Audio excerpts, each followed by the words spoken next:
Watch out, baby. Watch out, baby. Are you gonna say hi? You can't get that close.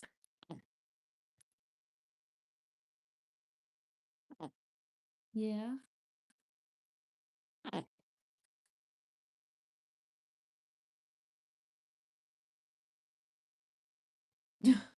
Hold on, you can't get that close. You can't get that close. Hey, come on. Come on. What are you doing? What are you doing? We're just waiting for some people to come in here. Yeah. I'm not ready yet. Oh, hold on. I'm moving this. There we go. I'm moving that so you don't get caught on it because you're strapped in. Hey! Hello, hello. It's a filter. That's what I always say. It's a filter. Ah, ah, you better knock that off, girl. You've been doing that a lot tonight. You better stop it. She's she's destroying the wall right now. Ah, so she's must have been destroying the wall. Don't. No. No, ma'am. No, ma'am. No.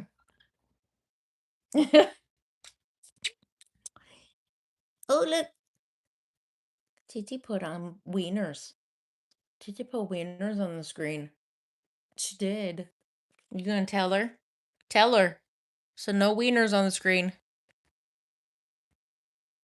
So no wieners on the screen.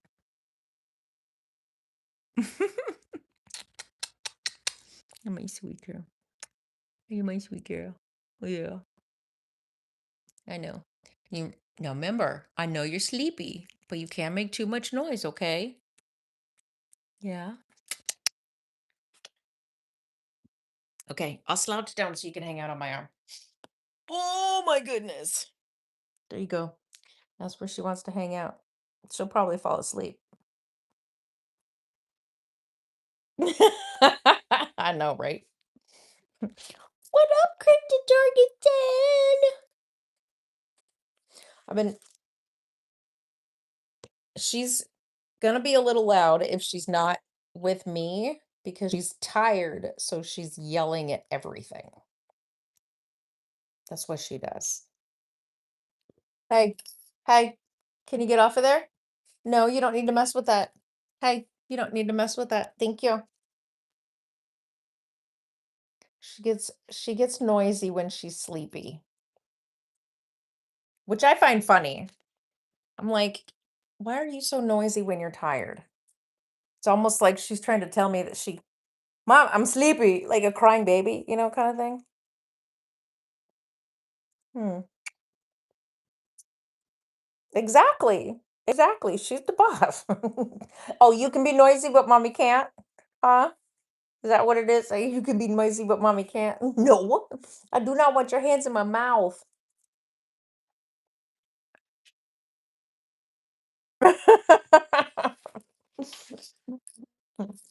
Ugh. I was live early this morning on TikTok. I was at my parents' house.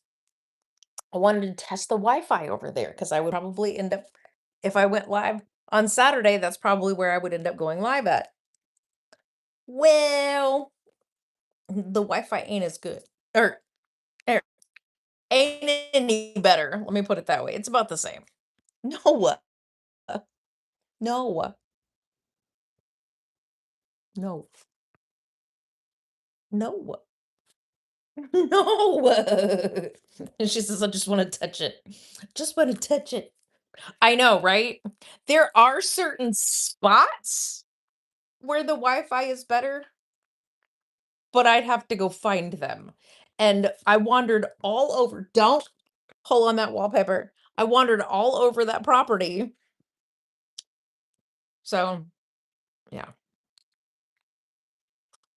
There's some spots in the back, there's some spots in the back, there's some spots in the front, there's some spots up by the road. Hey, hey. So, I don't even know what happened. I just saw something. Mm. So yeah, there's several spots. I'm hoping that the Wi-Fi works a little better on YouTube than it does on friggin' uh what's it called? On TikTok. I can't even watch any videos of there. Nothing is coming up for me. And I'm like, stupid rain. It has rained all day. So at least I got something. I got some kind of something over on TikTok today.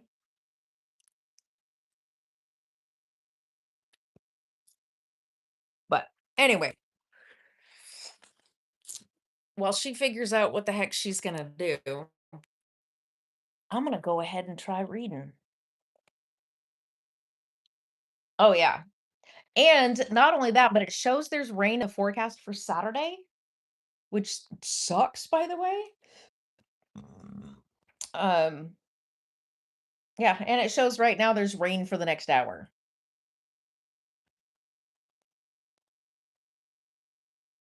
Hey, at least that, yeah. It shows there's supposed to rain until like 10. Yeah. Um, tomorrow it's supposed to rain. Saturday it's supposed to rain. Sunday it's supposed to rain. Let's see. When is it supposed to rain tomorrow? I don't freaking know. Oh, between 12 and 7 p.m. tomorrow. Great. Great.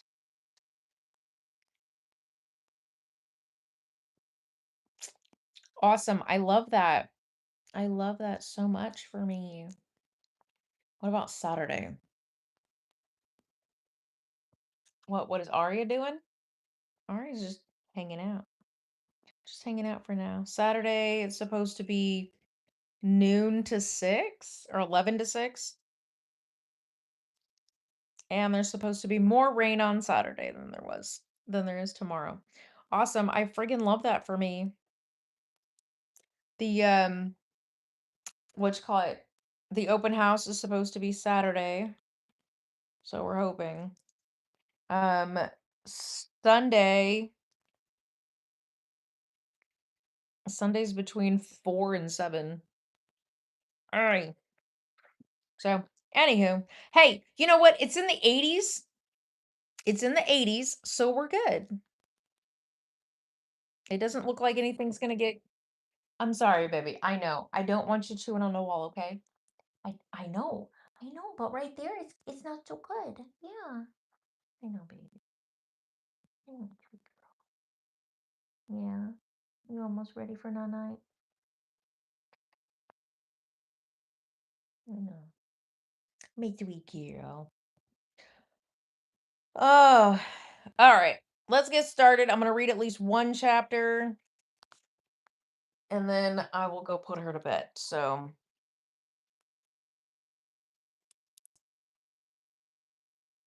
woohoo! Thank you, Camaro. All right. We are reading the ending to Fruitful Affair.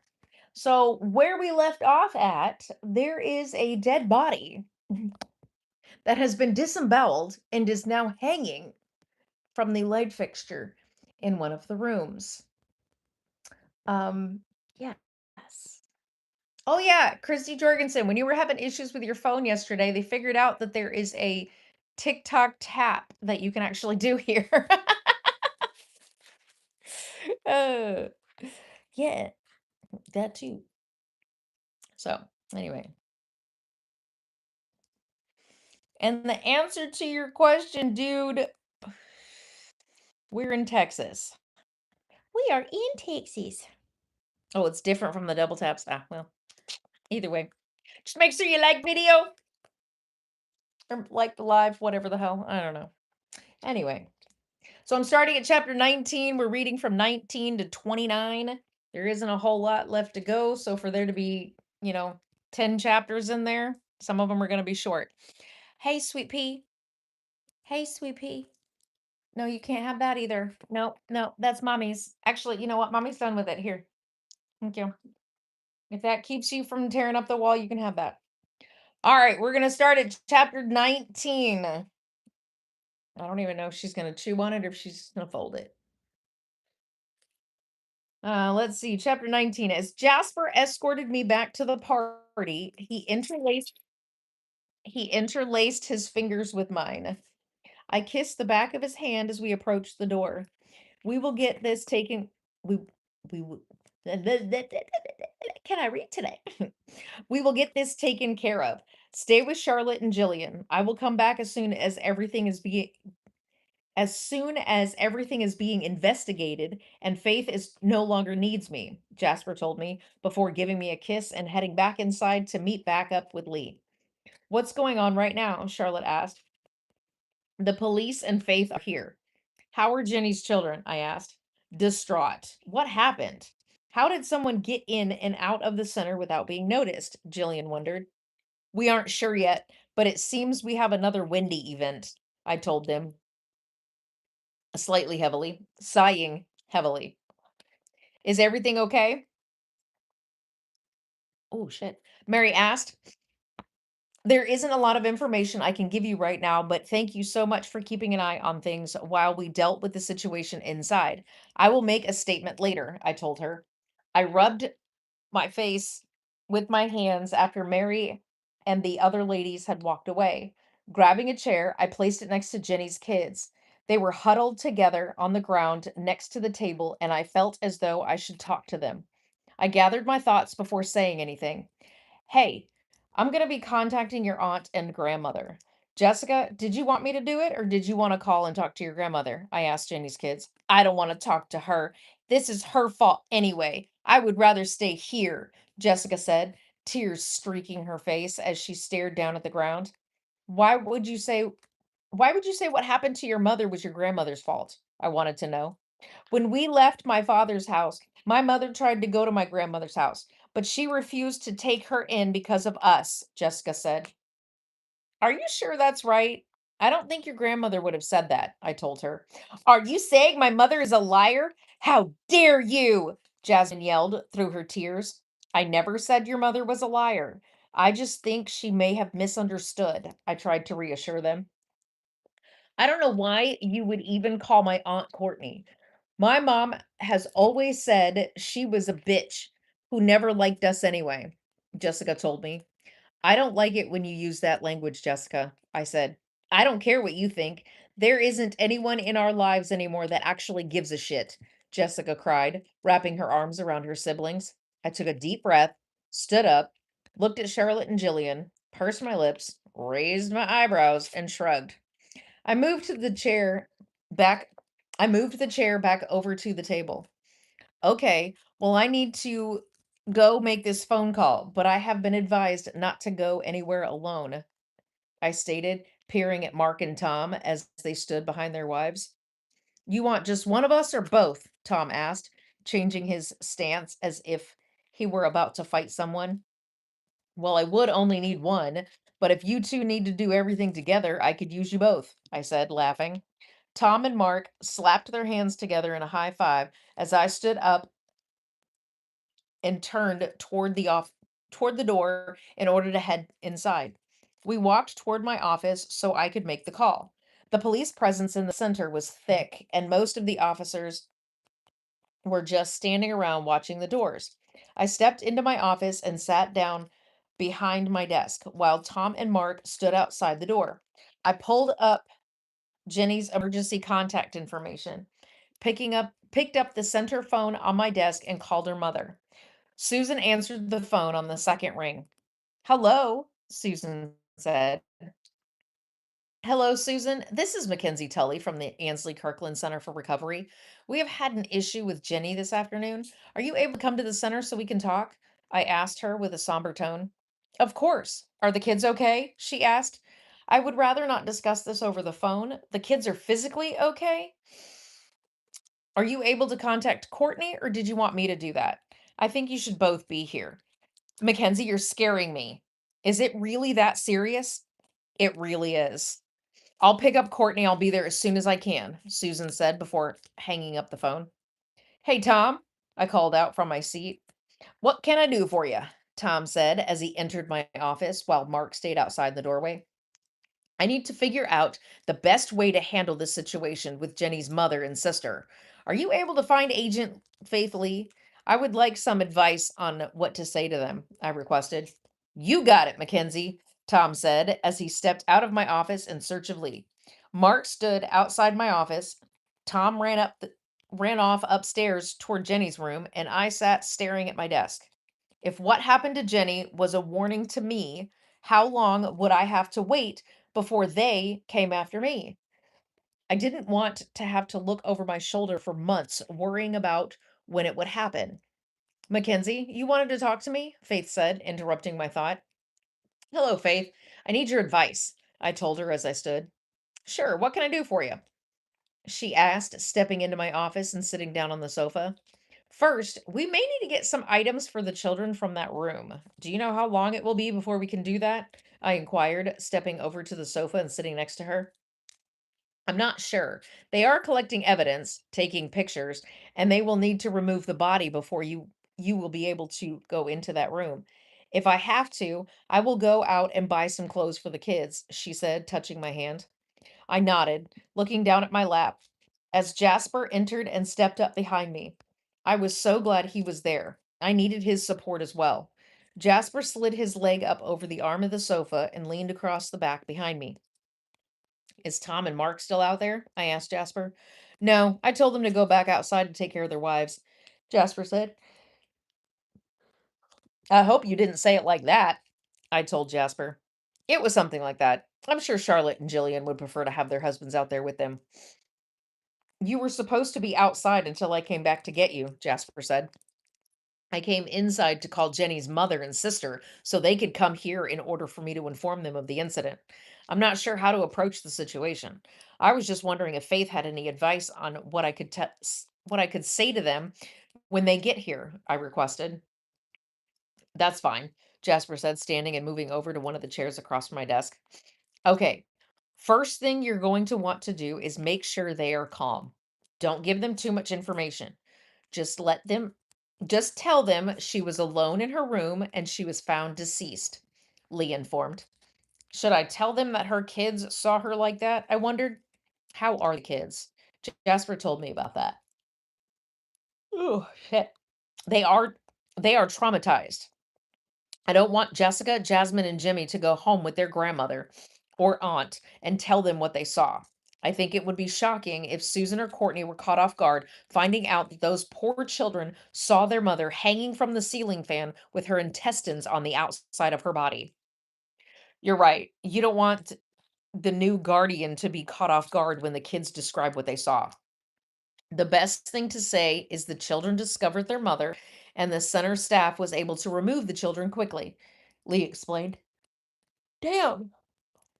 I apparently need some friggin' coffee today. Whew, shit. Uh, do you think they could be in the room with me when I talk to them? I'm afraid of what might happen if the situation gets out of control. I told her. I will sit on this. Do you think you could be in the room with me? Not they. When I talk to them. Okay. I will sit on this sofa in the back of the office and let you handle it. If they seem to get out of hand, I will step in. Jasper should also be here in case they ask any questions about the discovery of the body, Lee said. That sounds good. I can do that, Jasper said. I said, Jasper, are you okay with that? I'm not going anywhere, Jasper said as an officer peeked his head into the door and knocked a light.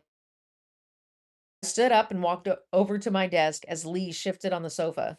Jasper walked over behind my desk and stood behind my chair. I sat down and leaned forward against my desk. Yes, sir. What can I do for you? I asked. There are two ladies here to see you, the officer told me. Please send them in, I said, leaning back into my seat.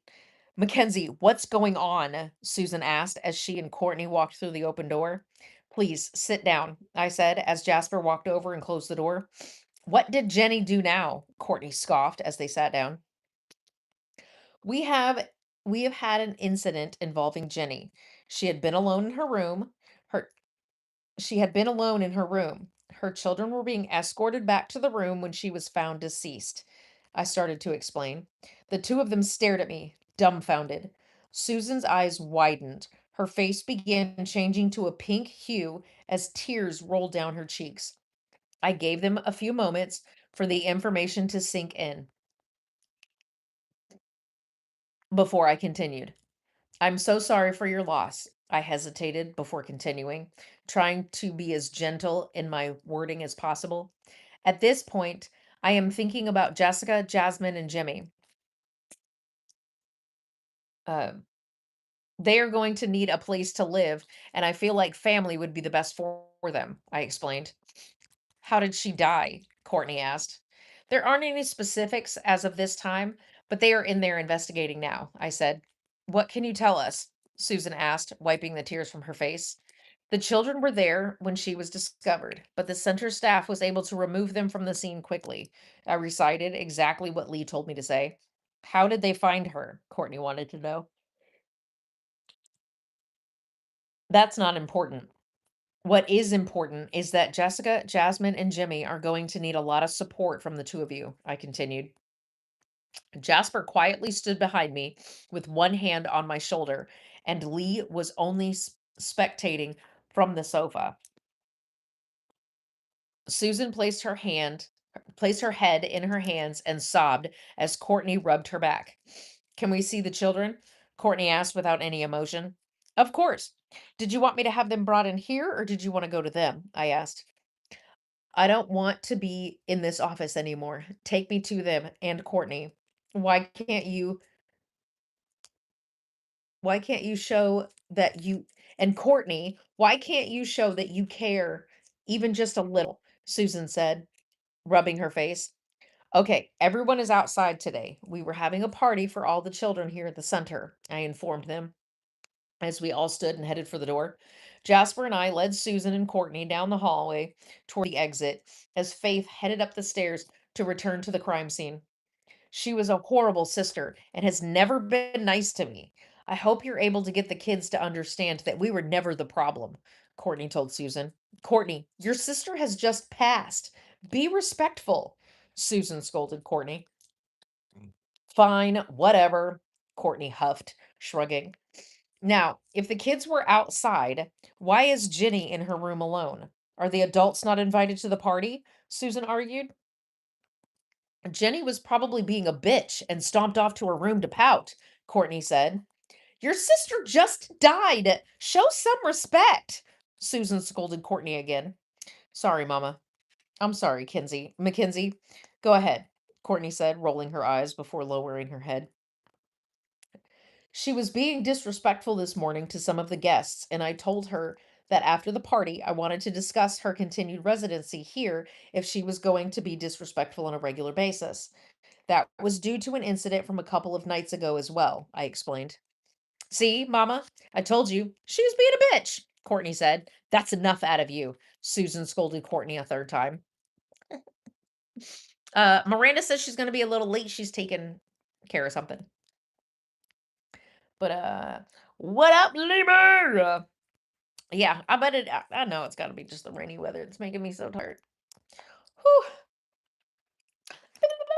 And that's one chapter. I'm gonna take this. Is that okay? Can I have this? I'm gonna put it in my book, okay? Can I'm just gonna put it in the book. You can't chew on my book. Well, I was gonna take that. No, you can't. I was gonna take that. You just took it from me. You can't do that. How about this? Can I have this little piece? Wh- What am I gonna put in there to mark it? I can't mark my book. I can't mark my book.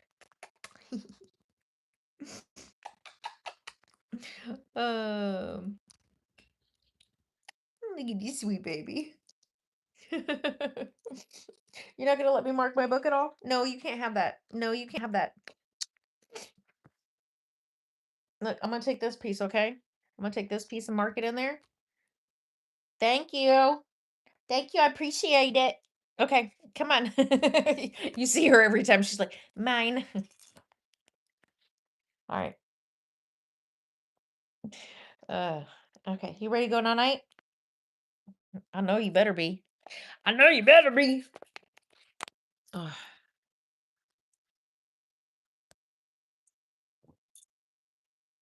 Uh, ugh. Funny thing is that I have a whole sheet right here that I can slip in there. Stick that in there for now. Ooh. All right, this is gonna be a little rough. Let me see, where's this at? 35. I'm gonna charge it. I had to charge it. I gotta find the plug though. Only because I prefer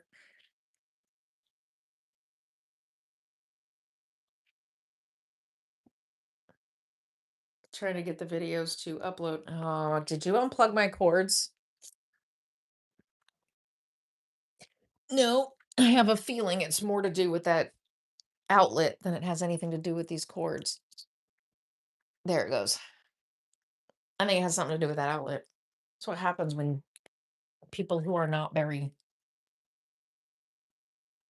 handy decide that they can change out an outlet. Okay.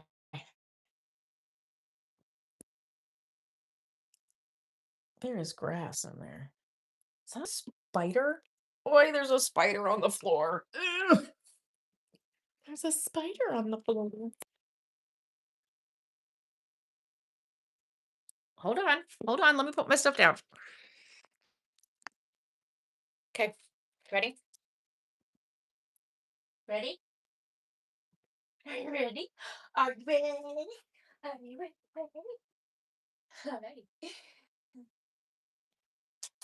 Hi. Are you ready? Can we go night night? Come on.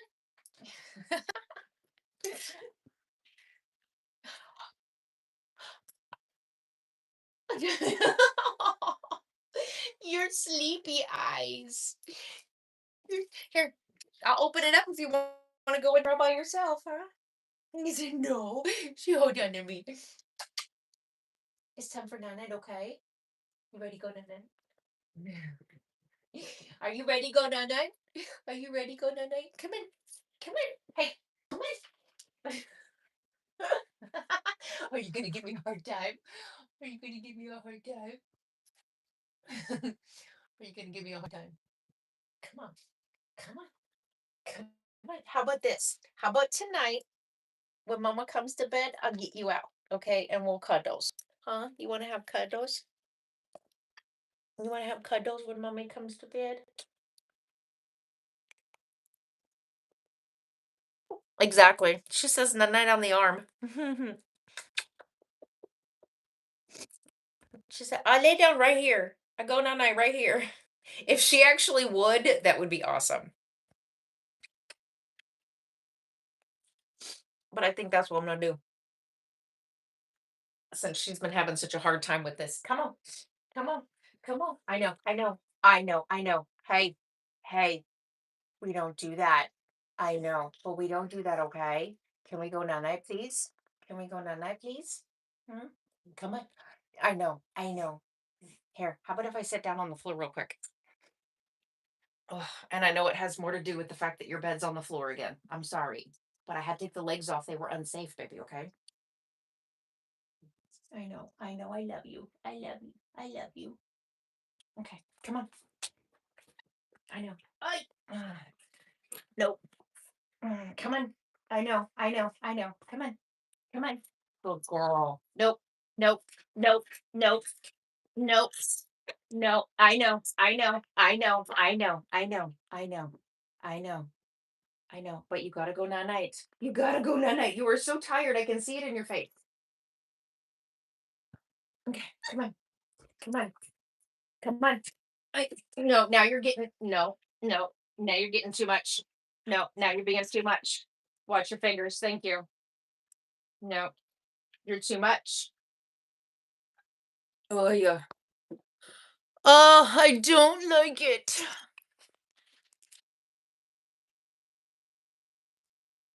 There is dirt on the floor in here. That's what I'm gonna do tonight. Tonight when I'm done, tonight when I'm done, I'm going to get her out of there when she wakes up because I go in there. Because when I go in there, she wakes up. Don't you dare. We're not gonna start that. You just went out. You just went out. You're not gonna do that right now.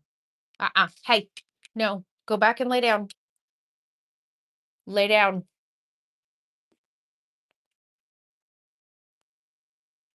Every damn time. That dog. Baby girl. No, no. The last time I came out here and you got up, you more.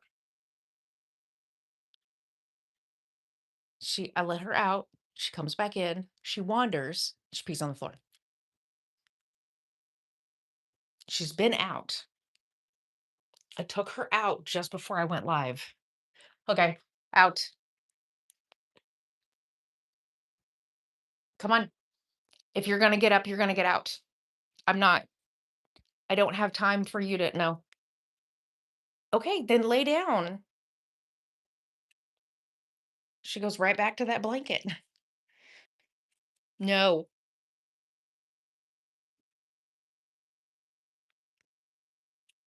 And I got Minnie's hair everywhere. She spent most of the day inside.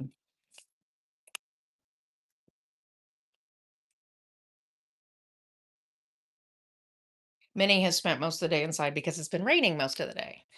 She went out just recently because she's been inside all day. So she decided, hey, lady, I gotta go outside. Somebody let me go potty. So she went outside. So that's where Minnie is. Minnie has decided that she needed to go out and she has not come back. It's not raining right now. No, it's not raining right now. There's something outside. I can hear the little ding ding ding when it is raining. So it's not raining right now. But I will tell you this much. If it does start raining and she wants to come in, she does know that this window belongs to the office. She'll come over to the window if I don't. Yeah, exactly. Minnie's doing many things. Being crazy is what she's doing. Probably murdering another animal. Ugh. What's up? Well, hello there, mind over matter, Ashley. So, anyway, Minnie will scream if she wants in, but she's a very self sufficient kitty cat. So, okay, we got, ooh, we got a few chapters to read, get through here. Oh, I'm getting excited because it's coming down to the end where you get to find out about what's the cover about. What's the cover? 'Cause every single one of my covers has to deal with a specific scene from each one of my books. So I have made sure of that. Hey, Amy.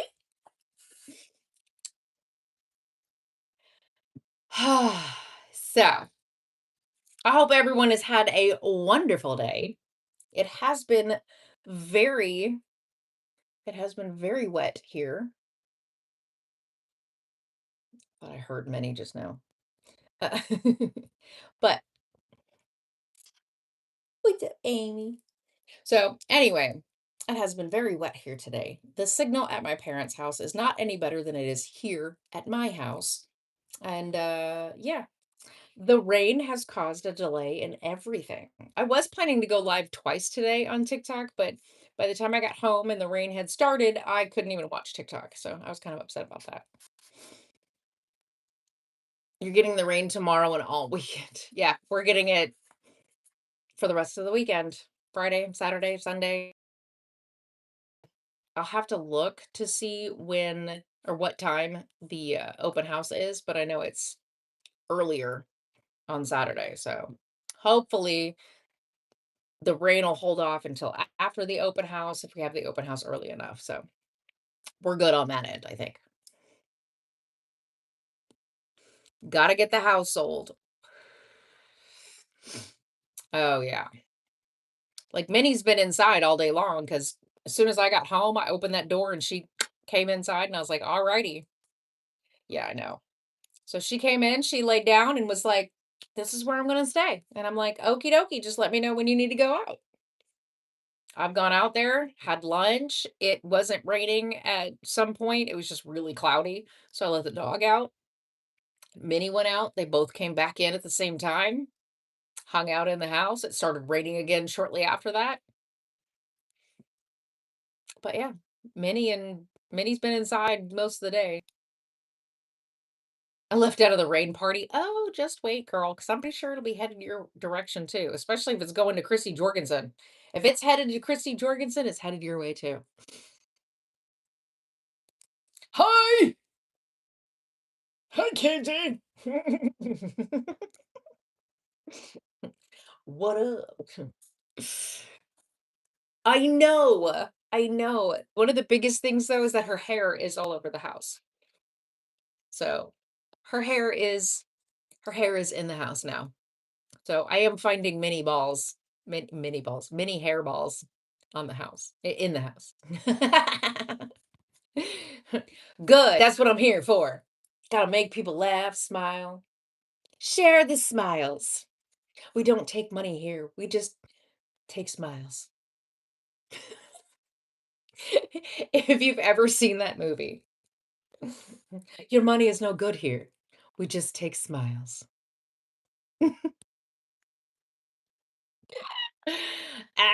Anyway. Okay. Now then.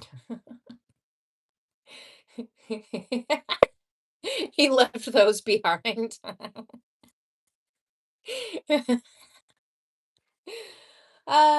Anyway. Okay, chapter 20. They gotta take the body down. The kids gotta go with grandma. Let's get going. All right. Jessica, Jasmine, and Jimmy were sitting at the table with Charlotte and Jillian when we came out. They didn't even notice Susan and Courtney at first. It wasn't until we were closer to the table when Jasmine looked up. Gigi, Jasmine said, bursting into tears and running into Susan's arms. Jessica and Jimmy followed behind her sister to hug Susan, leaving Courtney standing with Jasper and me off to the side, forgotten. Once the police and coroner are done in the room and they have taken Jenny to be examined, we will make sure their stuff gets packed up. Courtney, if you would like to come back into my office and sign all of the necessary paperwork, we can discuss the arrangement for the children. We will need to talk to social services about the best placement for them to ensure they aren't separated into foster care until the investigation with what happened to their mother is completed. I explained. What do you mean? Why would we need to talk to social services about the best placement for the children?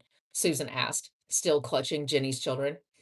I need to contact social services before they leave to go live with anyone. They will make sure the right person receives custody of the children. Also, I can help make arrangements for the funeral, I assured her. I want to go live with Dad. Mom hasn't let us see him since we came here, Jimmy said, pulling away from Susan. We just want to make sure you are safe, I told him. My dad never hurt me. He loved me and taught me stuff. My mom always told us bad things about my dad, but I knew it wasn't true, Jimmy said. Maybe we can talk about having a visit with him, Susan told him. I'd rather live with Gigi, Jessica said. Me too, Jasmine agreed. Dad never hurt us, Jimmy said, stomping his foot. No, Jimmy, Dad never hurt you. You were lucky enough to be born a boy, and you never dealt with him being angry. Dad thinks all men are superior to women, and we should just do what we are told without question. He just let you run wild and do whatever you wanted, while the rest of us just had to do what we were told or face the consequences, Jessica informed. I would rather stay here at the center if everyone's going to fight over us. Is that okay, Mrs. Tully? Jasmine asked. Well, for now, I think it would be best if you three stayed here, just until I speak with child services. I would like to request, though, that you not bully the other children. I told them. If they aren't coming with us, then why did you want us to come here? Susan asked, standing up straight and crossing her arms over her chest.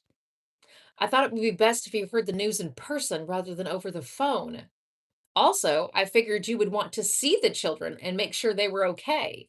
Their mother has just died, and they're going to need support from everyone in their lives right now.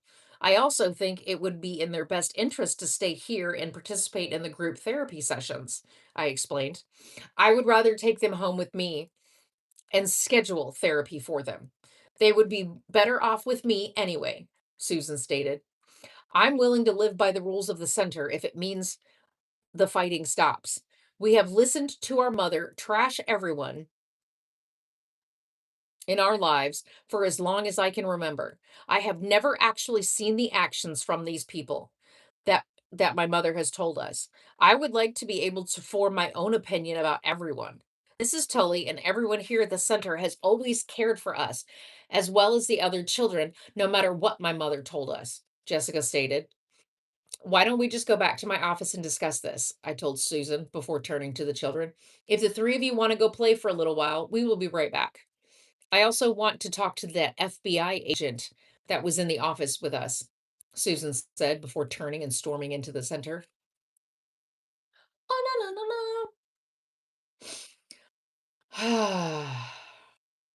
I need water. I need to grab my water on my way back here.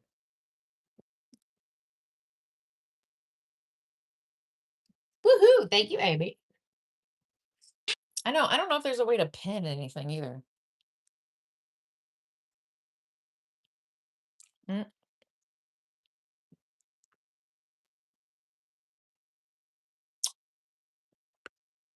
dun, dun. Yeah. There's a hair on me.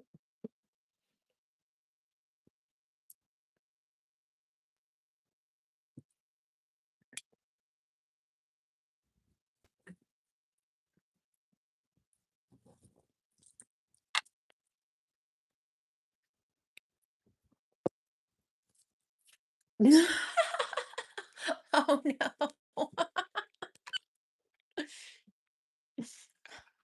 Hmm. Exactly. Any kind of energy, anything is never good with ADHD. It's go, go, go, crash. Oh man. Oh, whew. Okay. So Christy Jorgensen, if if one parent has died, they have to contact social services for any reason at all. It does the opposite. That's like just like a law thing. They have to contact social services. They have to make sure that the other parent, number one, is mentally and emotionally capable of still remaining to take care of the children. That's number one. If the parents are separated, social services then has to decide if the other parent is a fit guardian for those children, and they will most likely go with him. That's that, rather than just being able to go with grandma. Now, I'm pretty sure that was initially the thought process on that, where it was like, okay, you're going to go with grandma, and then I started researching it and found out, oh wait, social services has to give the okay if the children can go with them. It's not something that the police or anything can just pass off. So, social services has to be involved every time a parent dies, unfortunately. And 9 times out of 10, who fucking cares what social services has to say? Because too many kids are left in really bad situations anyway. So there's that. But yeah, when I looked it up, I was like, oh, well, let me change this real quick. So, oh yeah. Anyway, so they have to exactly, exactly. They're always all up in somebody's business and they don't really do anything anyway. They want to be up in someone's business when they don't have any right to be in someone's business, but then they don't get all up in the business when they really should. That's exactly. I want to know everything, but I don't care. You get some of those people where it's all like, "Well, we're gonna check in on these people just because, I think we should." And then you got, "These people are great. We're gonna leave them there." And then one of the kids ends up, you know, "Nice. How about you leave the good people alone and stop being such a biatch?" Exactly. Anyway, yeah, we know how great social services really can be about their picking and choosing of foster homes. Considering the fact that this was true stories of people who have actually lived through the foster care system. That was hard to get through. But anyway, yeah, see, they want some of them. I feel like some of these social workers sometimes they have like this big head like, "Oh, I'm better than you are because this is where I'm at over here and I get to investigate you. You're not any better than me, bitch. You're not. You're probably someone who needs to be investigated by social services for your own children, because I'm willing to guarantee that you think that you're above the law." Anyway,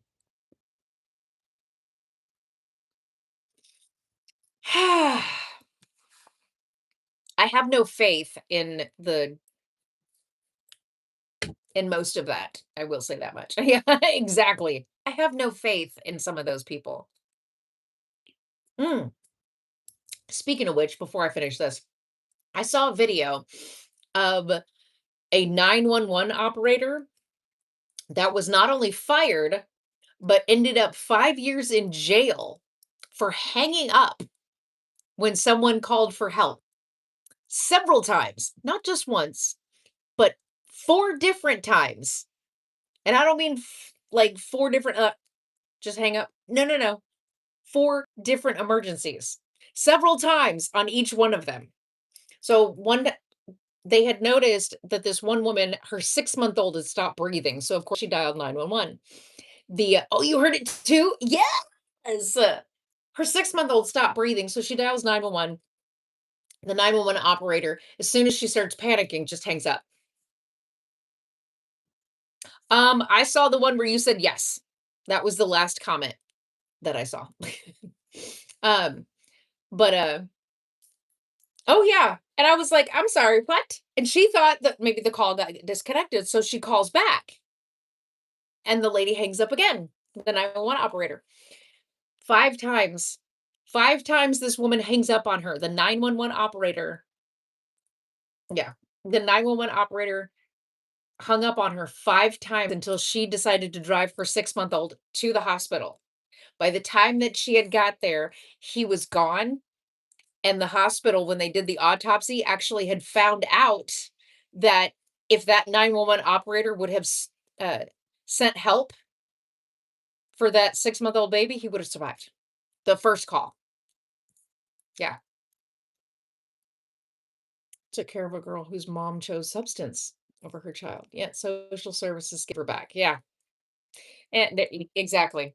Exactly. Because they don't care otherwise. They want if you've got that one social worker who wants to be in everyone's fucking business. So the worst part about this girl was the fact that she was 21 years old and it was her first real job was as a 911 operator at 21. Her first real job other than fast food and stuff like that. So she's a 911 operator.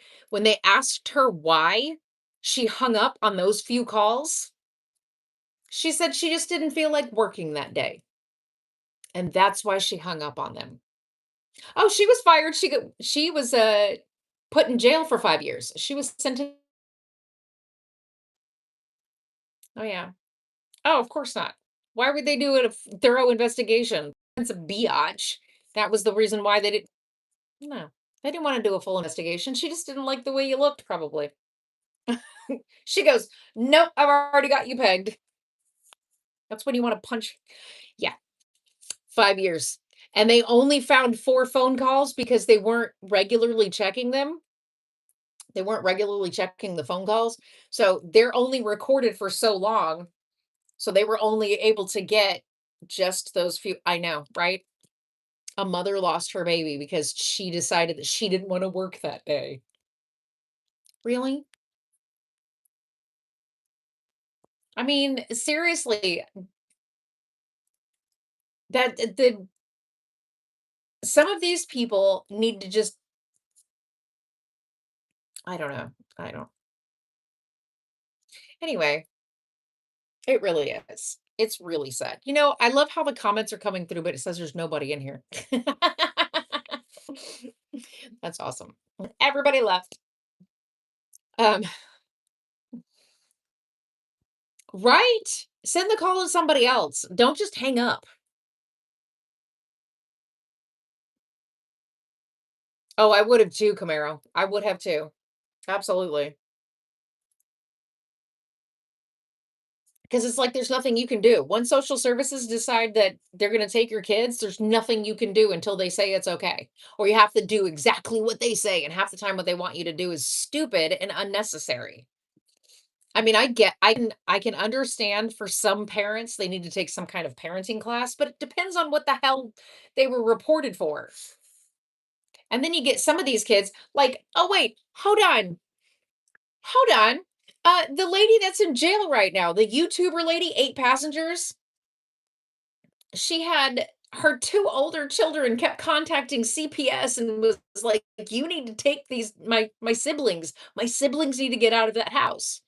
Did they? No, they didn't do shit. Not until that boy got away and actually went to a neighbor's house. That's how they found him. Do you see what I'm saying here? CPS doesn't give a shit. And not only that, but I will say this much. If you're a narcissist and CPS shows up, you know how to talk your way out of trouble.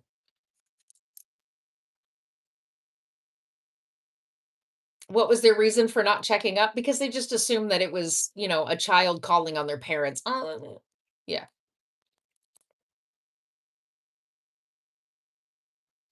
A lot of the times that's how most of that happens. Yeah. Well, okay, here's one thing I can tell you, okay? I know somebody whose child, when they were 13, I think he was 13, he called CPS on his parents for abuse because of the fact that he didn't get AirPods for Christmas. So I can see kind of where that comes in, but I mean, come on, because he didn't get AirPods? The kid's an asshole. I can't believe he's having a child. I'm sorry. Oh, yeah. Absolutely. Absolutely.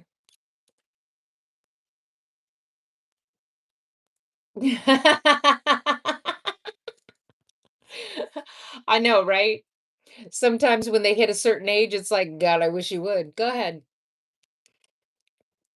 Go ahead. My son wouldn't have anything to say to him. He's like the worst liar in the world. He gets that from me. I think that's why a lot of my books are based on true stories because I couldn't lie. For the I have to make up stories, but they have to come from truth somewhere because it's not very it's not very good if it's not there's not a little bit of truth in it. I don't know. Anyway, all right. I got 10 more chapters to read. Let's go. Wait. Yeah, something like that. Oh, look it up. Christy Jorgensen. It's actually really sad. It's actually really sad. Hey, I've seen this one where this little girl was put outside. Her, I think they were foster parents, put her outside because she wouldn't finish her milk. I've seen one where this kid was, yeah, I've seen one where a kid was put inside the pool and was told to hold his arms up like this, and they put something in his hands, and he had to hold it just like this. Well, you can't stand still in a pool. There's absolutely no way. This kid ended up in, he was 8, I think. He ended up in the deep end. Let me put it that way. Yeah. And those parents were called on several times before the pool incident. The parents with the milk incident, they were called on several times. There was actually an open investigation on them, and they still have the child. There's also a story where a woman claimed that her child was kidnapped. Okay, because there was an open investigation on her. She claimed her child was kidnapped while they were out walking in the park. It turned out, no, she was upset about the investigation on her, so she went and drowned her 3-year-old in a creek. So, yeah, 6 kids locked in the room for years with a 16. Oh, yeah, yeah, yeah. Yeah, they thought she was a child. Oh, yeah. Yeah, that kid drowned. Yeah. Um, yeah, they thought that she was 16, and they thought she was, like, 6 or 7 years old or something like that. 1, because of the way that she spoke, because she didn't know directions, she wasn't sure how to read, there was a lot of stuff going on. She talked like a young child. They did not think she was 16. So, "What up? What you doing, Dougie?" Oh, yeah. There's a lot of really, really bad stories out there when it comes to social services and how they've failed. Um, so yeah. Anyway, I've watched way too much true crime, and this is why a lot of the times I always say I love animals more than I love people because people can be fucking assholes. I thought I heard the dog. Yes. Yes. Um, oh, I cannot remember what it's called, but yes. That one there, yeah. That one is very, very difficult to watch. I can only watch about 2 of their videos a week, and sometimes it's only 1 or 2 a month because of how sad it really is to hear what some people have done to their children.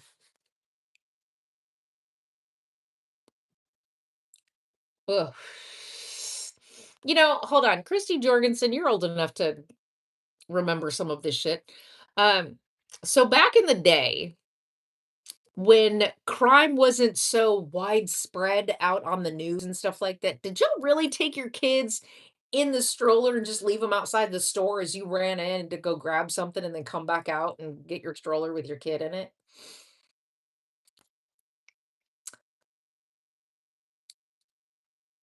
Oh, absolutely. Absolutely, Tuggy. Okay. I think that was back in the 30s and 40s anyway, so maybe not. What? Because a family member contacted them. See, that's the thing too. Family members just want to be sometimes vindictive and not actually, say anything that's truthful. Yeah, see? That's what I'm thinking. I'm like, maybe I was just in the 30s and 40s when they did that. I think that's when that was. Oh, that's like the kid in a box. So they've got that one where it's like I think it was a refrigerator box or something like that. May not have even have been a refrigerator box, but it was a box of anyway. And there was a child in it about the age of 3. And that let's see, I think that was found in the 60s. Might have been 1958, something like that. It was found like late 50s, early 60s, something like that. Where it was just sitting in the bushes. And they were able to identify that child finally in 2023. I remember when they finally were able to identify that child, and I was like, "Do you have any idea that most of the family is probably gone?" And by the time that they actually were able to find the family because of that 23andMe thing, that family did not know why the parents of that child would have done that, and the fact that they haven't seen those parents since either. So the parents were gone, the child is gone.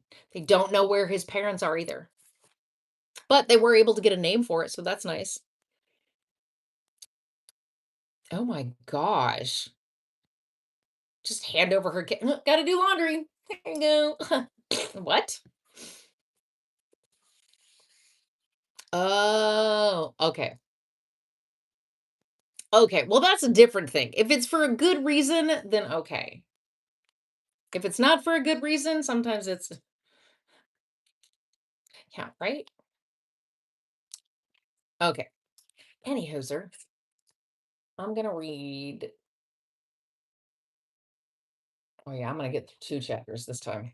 I'm gonna go through a couple chapters just to get that done a little quicker. All right, here we go. All right.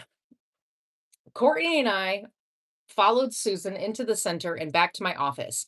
I was not willing to allow these 3 children to leave the safety of the center to potentially end up in the home of an abuser. There wasn't anything that could stop their father from getting custody of them at that point.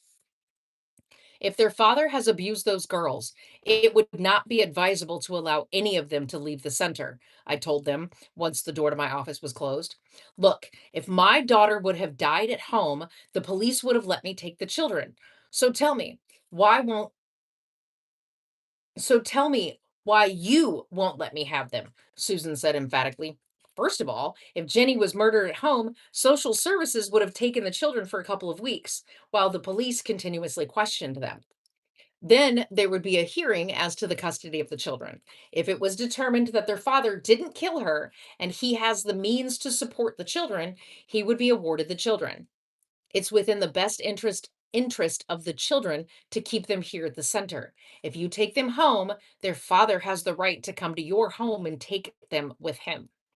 With that, you have no legal leg to stand on because he will be awarded the children for the pure fact that he is their biological father. I'm sorry, but if you want legal custody of the children, you have to leave them here until after they talk to social services, I explained. The children are safe here, Mom, Courtney said. Okay, I see your point. Am I at least able to visit them? Susan asked. You can come visit anytime. I'm sure they would enjoy that, I reassured her. All right, let's do this. What do we need to do right now? Courtney asked. I have standard enrollment paperwork, which basically allows the children to school here at the center with the foster kids. That way, we can guarantee that their father can't withdraw them from school and take off with them. I also have a temporary custody agreement that is only for medical purposes if they were to get sick or for any reason have a medical emergency, I explained. Will I be contacted if there's a medical emergency? Susan wanted to know. Absolutely. I will be sure to contact you once there is a diagnosis for whatever is ailing them, I told her.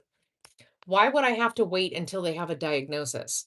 You wouldn't tell me immediately that they have a medical emergency? Susan asked. Once there is a diagnosis, there is more information I can give you. If they're sick, you wouldn't want me to call you and tell you they seem to have a cold, but I haven't taken them to the doctor yet. Wouldn't it be easier if I could call and tell you they have a viral infection and let you know what medication they're taking? I said condescendingly. She's right, Courtney said to Susan. Fine, I understand, Susan said, taking a deep breath. I pulled out all the required paperwork for Susan and Courtney to both sign. I wanted to be sure they were giving me and the staff at the center temporary custody of Jessica, Jasmine, and Jimmy.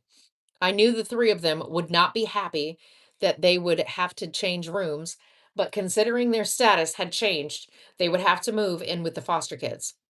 You are both welcome to stay and join us for the afternoon festivities if you like, I told them. That would be great. Thank you. I would appreciate being able to spend time with my grandchildren that my daughter kept from me for so long, Susan said as we stood and headed toward the office door.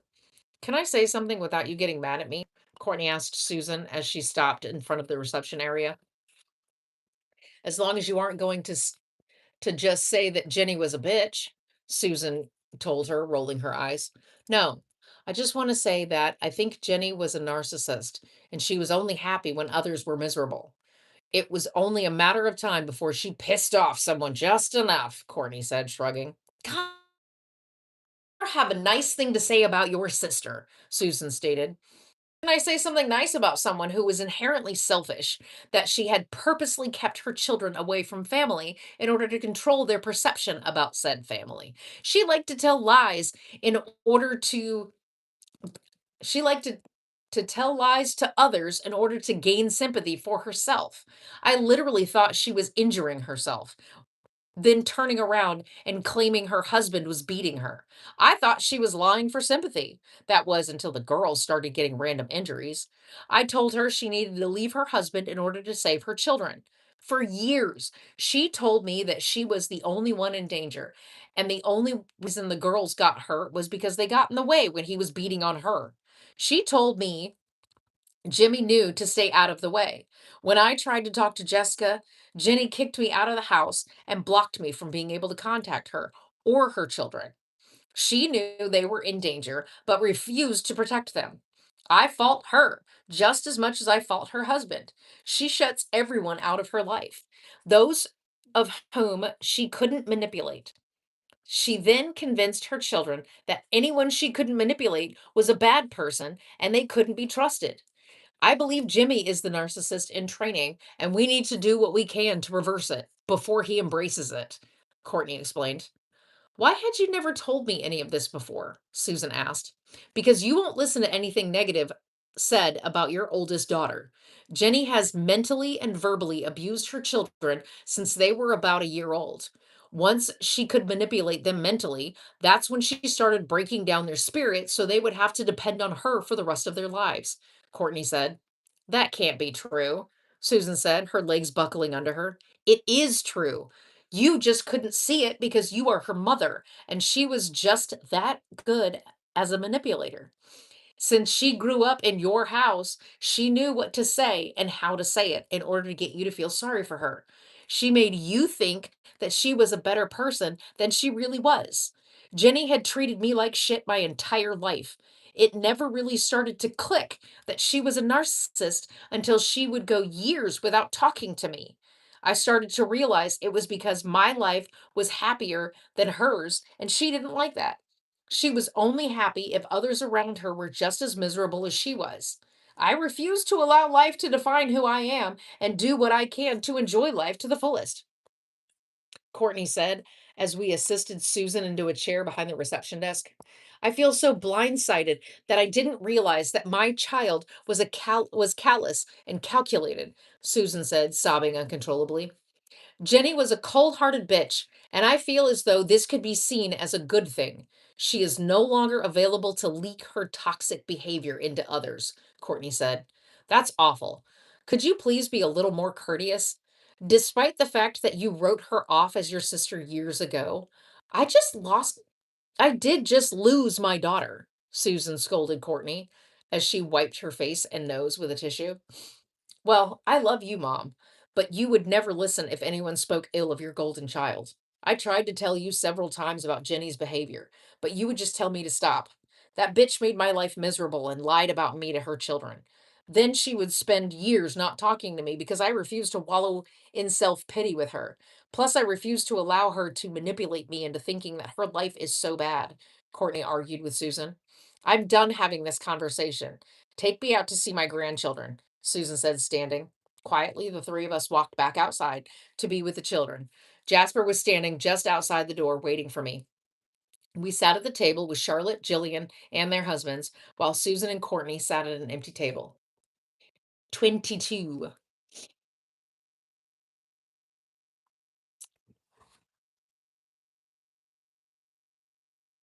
Oh. uh, yes, the misery machine. Yes. Woohoo. Yes. Christy Jorgensen. Yeah, 21. Yep. Oops. They removed the bodies. Now we talk. Yeah. Yeah, yeah, yeah. Woohoo. Okay. Yep. 22. 22. Oh, yeah. Recap. So they found the body. The police are there doing their investigation. The grandmother and the sister, I'm sorry, the grandmother and the aunt of the children whose, mother has been hanging. They have been called to go to the center to see the children, to be told that their now daughter and sister are dead, right? Is dead. Um, yeah. So they're investigating, trying to figure out exactly, all of her intestine are on the floor. They got to soup that back up. you know? I mean, they're not gonna stuff it back in there, but anyway. Um, the sister is basically telling the mother that Jenny was a biatch. The mother keeps saying, "Stop that." But the sister keeps going, "No, fuck that shit. That woman was a biatch." By the way, Jenny is modeled after Thundercunt, so there you go. And yes, that is a conversation I actually had with my mother.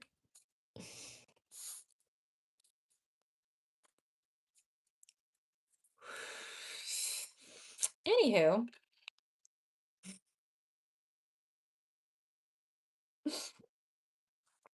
we're on chapter 22 now.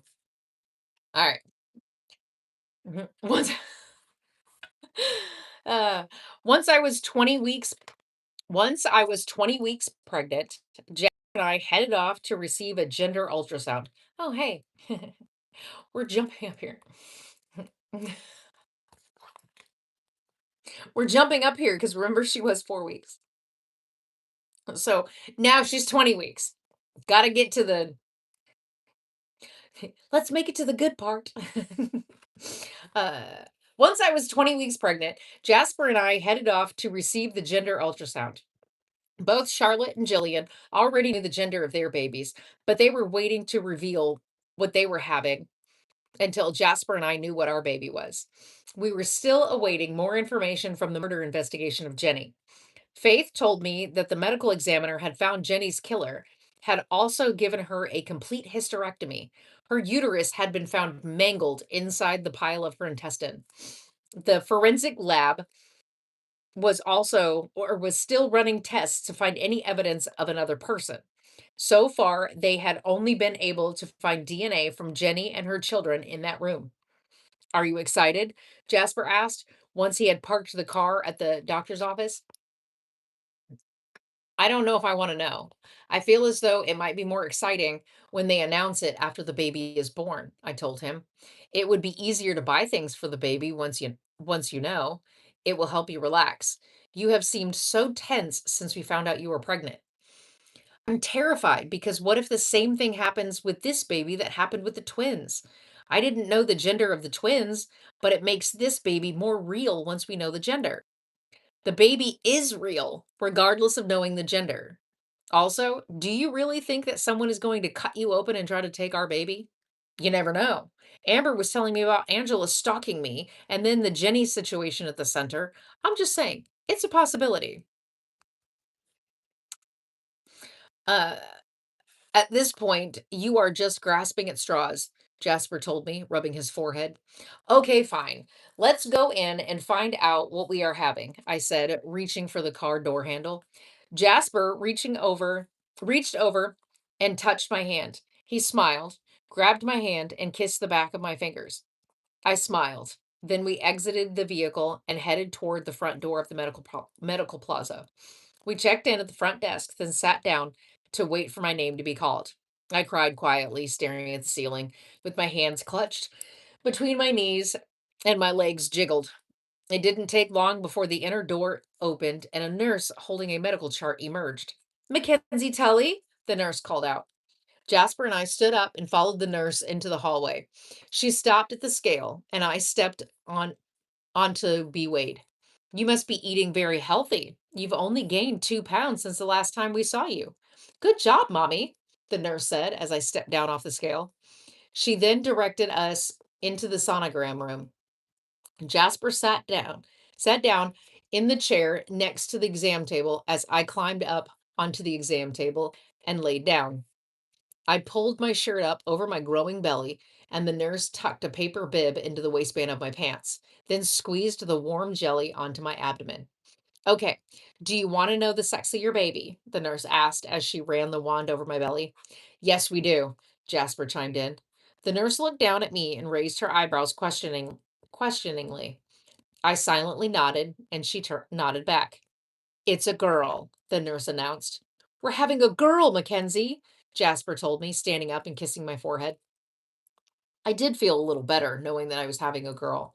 I felt as though I could raise her to be loving and caring. I didn't know how I would feel if I were having a boy. I didn't know. I did know that I would worry every day if he would grow up if he would one day grow up to be angry and aggressive. I had had experiences with all kinds of boys growing up, and it just seemed as though eventually boys just become aggressive. Matthew seemed to be an anomaly, but I felt more relaxed knowing it was a girl. We received a few photos of the baby, checked out of the doctor's office, and left. When we arrived back to the center, Jillian and Charlotte were waiting for us, each with an envelope in their hands. I can't take the suspense any longer. What are you having? Charlotte said as we approached. Hold on, you first. Y'all have known longer than I have, I told them. Why don't we say why don't we say what we are having at the same time? Jillian suggested. That's stupid. I'll go first. It's a girl, Charlotte said. Me too, both Jillian and I said simultaneously. The three of us screamed as Jasper stepped away to make a phone call. We hugged, but I kept my eye on Jasper between Charlotte and Jillian's shoulders. His secret phone calls had increased since the murder. As my belly grew and the baby became more active, he had become more protective over me. What's that about? Charlotte asked, pointing toward Jasper, who was standing just out of earshot. I don't know. Maybe he's planning a secret baby shower for me, I suggested. He seems to have been doing that a lot, Mark said.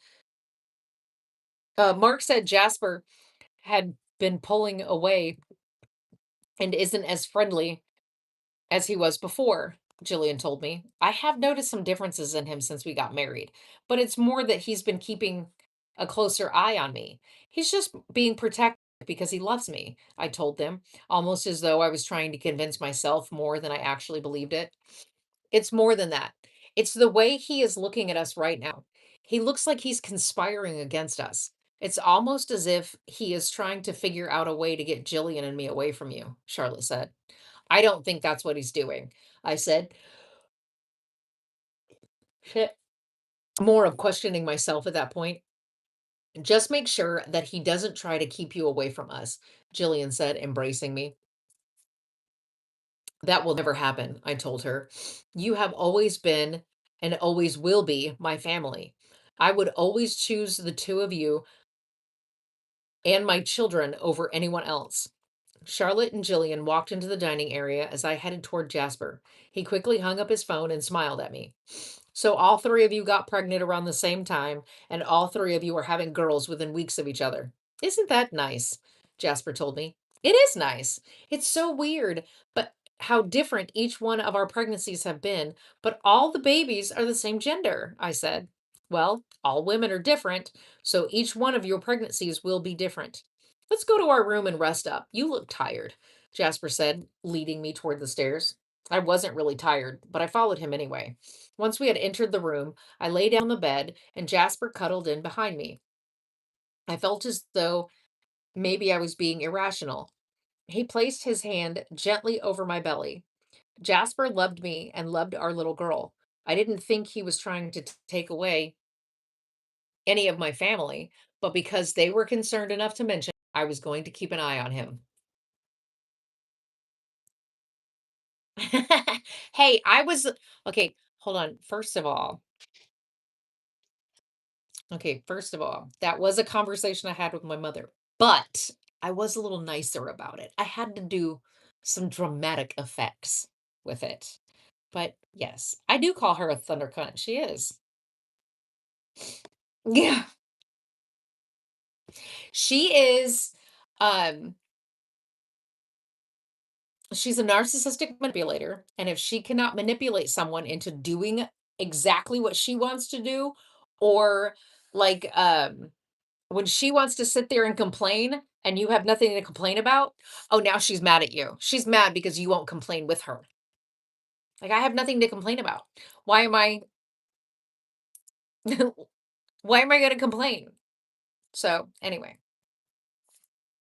I think I think that's another reason why she won't talk to me, because I refuse to complain. I refuse to live life in misery.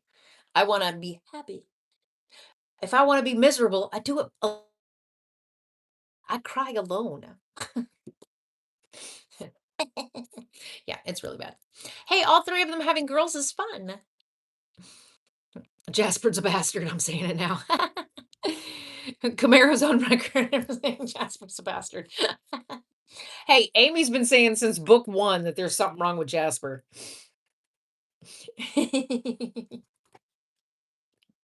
Amy's been saying since book 1, she thinks there's something wrong with Jasper. Uh, I'll tell you this much, the twist that is going to come in this book, no one is gonna see it coming. You want everyone to be miserable if you are? Hey, you know what? That's okay. You're a lot more pleasant there in the comment section, so we're good. No, I'm just kidding. I'm just picking on you.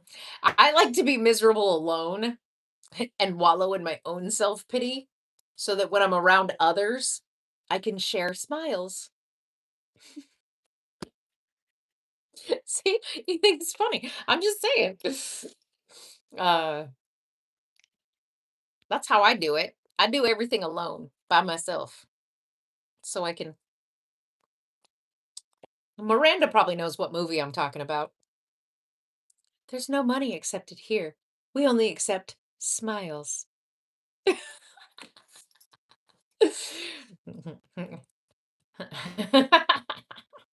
I know. I want to do things alone. I don't like crying around people. Yes, Miranda knows exactly what movie I'm talking about. I love that movie. Anyway,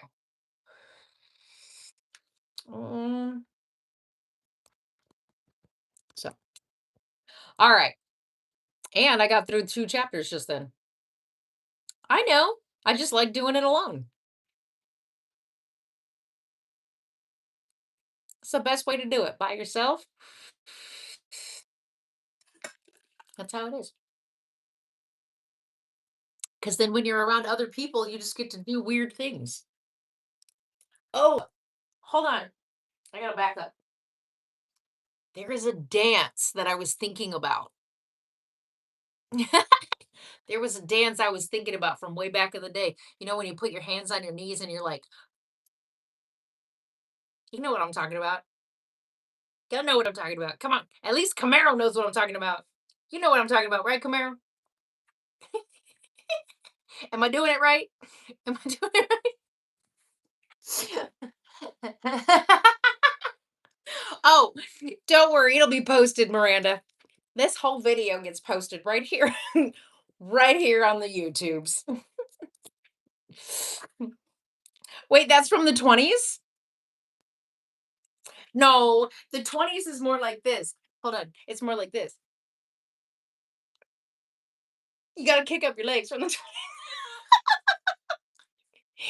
You gotta use your arms.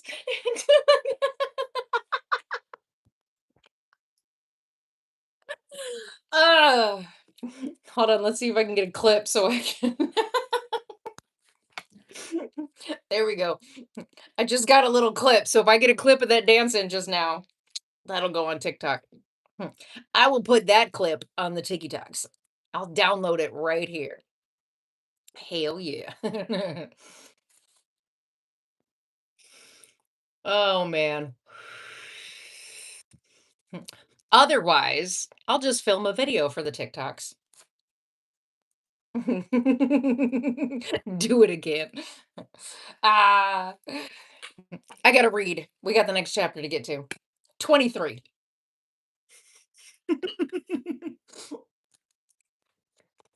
I would say if I wasn't able to clip it just then, I'll make sure to do it specially for the TikToks. And I will find the perfect song for both of them.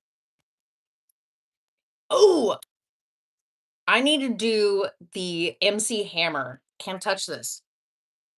Because I remember when we were trying to teach my dad how to do the MC Hammer dance, and it was like, you gotta do like this, right? And your feet gotta slide on the floor, right? My dad was like, "What's you gotta do it like this?" That's how my dad was trying to do it. He stop lifting your legs up so high. Ah, anyway.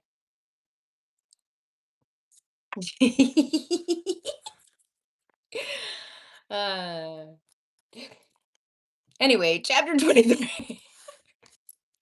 It's the last book in my series. I don't know when I'm gonna go live on the YouTubes again. I gotta do some silly shit, and I need to turn off this freaking space heater, man. Whew. I'm starting to get kind of warm. Good. Good. Laughter gives you a good ab workout. It'll tighten them muscles right there. Ah, okay.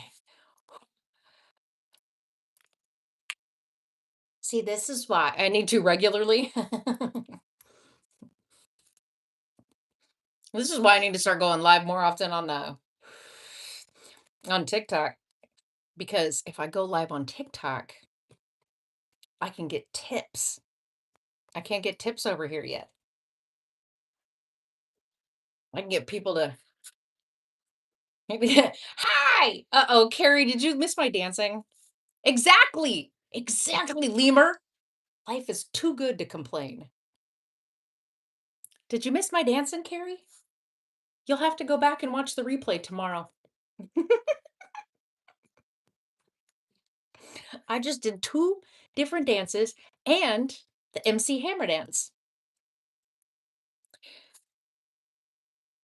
Mia, read more book. Okay, I got it. Chapter 23. As I was entering my third trimester, Jasper and I were beginning a list of names for our daughter. He had his list and I had mine. Every couple of days, we would share our lists with each other and veto names we didn't like. We were expecting Jillian to deliver her baby any day, and I was keeping my phone close by just in case Mark called to let us know he had taken her to the hospital. He had been spending the past 2 weeks at home. She had been spending the past 2 weeks at home. Her husband was watching her like a hawk, and any slight pain she had, he would immediately fall to her side and be sure she was okay. Charlotte was on bed rest as her doctor felt as though she was at high risk. At 7 months, she was already 8 centimeters dilated, and the doctor was worried she would go into early labor. And at the time, her baby was breech. The doctor was hoping the baby would turn on her own, but wanted Charlotte to take it easy to ensure the baby had time to turn head down. Since I was still a few weeks out from delivery, I was scrolling mommy groups on social media for secondhand items that I knew were only used for a few months before an infant would grow out of using the item. Before an infant would grow out of using the item. All right. I wanted a swing, bassinet, and bouncy seat, along with a few blankets, maybe and a few blankets, maybe, and possibly newborn onesies. I was contacted by a woman named Diane Smith, who had a swing and a bouncy chair that she was willing to sell for $10 each. I was intrigued by her offer, so I messaged her back. Hello, Diane. Thank you so much for your offer. I was just wondering, how old were the items and how long were they used? I messaged. I have 3 children. The oldest is now 10 and my youngest is 2. I bought the items when I was pregnant with my oldest, but she didn't like either. So with her, they were only used a couple of times. With both my boys, it was the only way to keep them quiet, and they used them for 6 months each. Thank you for your reply, she answered. Is there any way we could negotiate the price down to 15 for both? That's fine.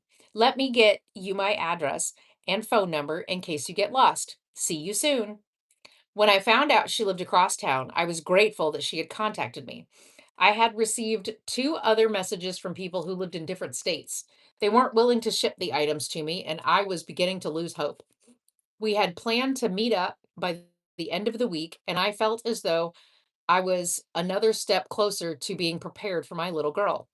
I had added the meeting to my calendar, then left my office and walked out to the reception area. As I sat behind the desk, I watched the parking lot through the windows of the front doors. I looked around trying to figure out where Jasper went. Last I knew, he was loitering around the reception area because he didn't want me to be alone. I shrugged, thinking that he may have gone upstairs for some reason. As I was zoning out, staring out the window, I saw a white paneled van pull up to the front doors. The center was quiet as Charlotte and Jillian were at home, and Gabrielle was assisting Mark with setting up the nursery before Jillian went into labor. There was a young teenage boy who exited the passenger side of the van. He opened the back sliding door as he waited for the driver to walk around the back of the van. The driver was an older woman who appeared to be in her early to mid 40s. She stopped in front of the open side door to the van and talked to the boy. After a few moments, they both entered the front doors to the center and approached the reception desk where I sat. "Hello, Mackenzie," the woman said as they stopped in front of the desk. "Hello, how can I help you?" I responded cordially as I stood up. "You have been damaged and emotionally broken. You must repent, or you will spend the rest of your life running from danger," the woman said. "Excuse me?" I said, confused. "You must repent," the boy said, making direct eye contact with me. "You must give up your daughter for adoption to ensure she is raised by someone who is not emotionally unstable," the woman continued. "I'm sorry. Who are you and how do you know my baby is a girl?" I wanted to know. "You must repent," the boy repeated. "You have a limited time to make the right decision. Come with us and give up your baby once she is born, or stay here and face the consequences. The choice is yours," the woman told me. "I'm done with your riddles," I said before picking up the phone on the desk to call Agent Lee. "You must repent." The boy's voice boomed throughout the center and banging his fist down on the desk as Lee answered my call. Uh, "Can you send the police here to the center? I have an emergency and I don't know where Jasper is," I told her. "What's going on?" Lee asked. "I have a couple of people standing in front of me, threatening me and my baby," I explained. "Where are you in the center?" Lee wanted to know. "I'm at the reception desk. They're standing in front of me on the other side of the reception desk," I informed her. "Don't step out from behind that desk. Safer. You could be safer in the cube," she told me. "Is there a problem out here?" Mary Henson said, appearing at the stair landing. "This matter does not concern you," the strange woman told Mary. "You must repent," the boy was now shouting. "It concerns me when your hostile behavior scares my children," Mary warned as she began stepping down the few final steps. "It's okay, Mary. I'm on the phone with Agent Lee. She's sending the police. Go upstairs and take care of your children," I told her without looking away from the intruders that stood in front of me. "They're with Lavender. They should be fine. I think I'll just wait here with you for law enforcement to arrive," Mary said as she stepped up behind me. "The police should be there. I'm still about 5 minutes out." "Have they come through the door yet?" Lee asked. "I see a couple of uniformed officers looking at the van outside right now," I said as the woman and the boy continued to glare at me. "You must repent," the boy shouted again. "Could you please stop shouting?" I politely asked the boy. "Try not to engage with them," Lee told me. "You must repent," the boy shouted and slammed his fist down on the desk so hard all the items rattled on the desk. "Okay, I just pulled into the parking lot. I'll be in just a moment," Lee said before hanging up the phone. "Repent, repent, repent, repent," both visitors began chanting as soon as I put down the phone. What happened?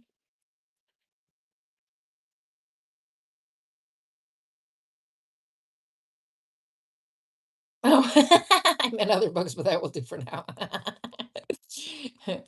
Uh, she would have been dragged right in there.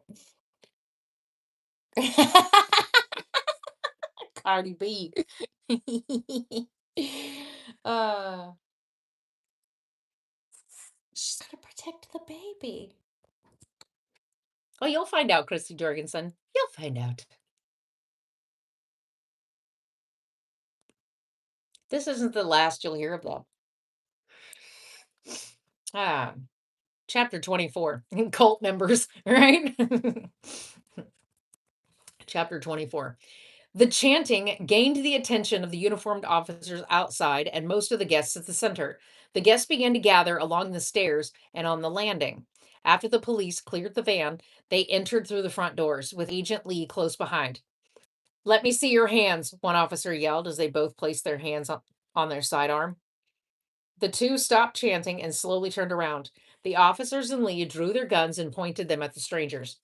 Mary and I stepped out from behind the reception desk and joined the other guests near the up, Lee insisted. The strangers begrudgingly complied by raising their hands in line with their shoulders. They slowly stepped toward the officers. Once they were within arm's reach, the officers holstered their weapons and grabbed the intruders.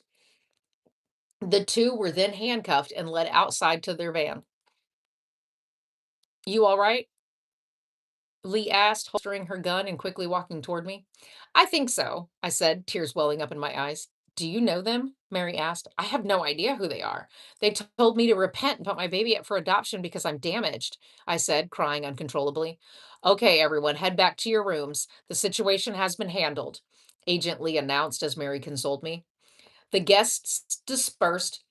Some went back upstairs while others went into the common areas to gossip.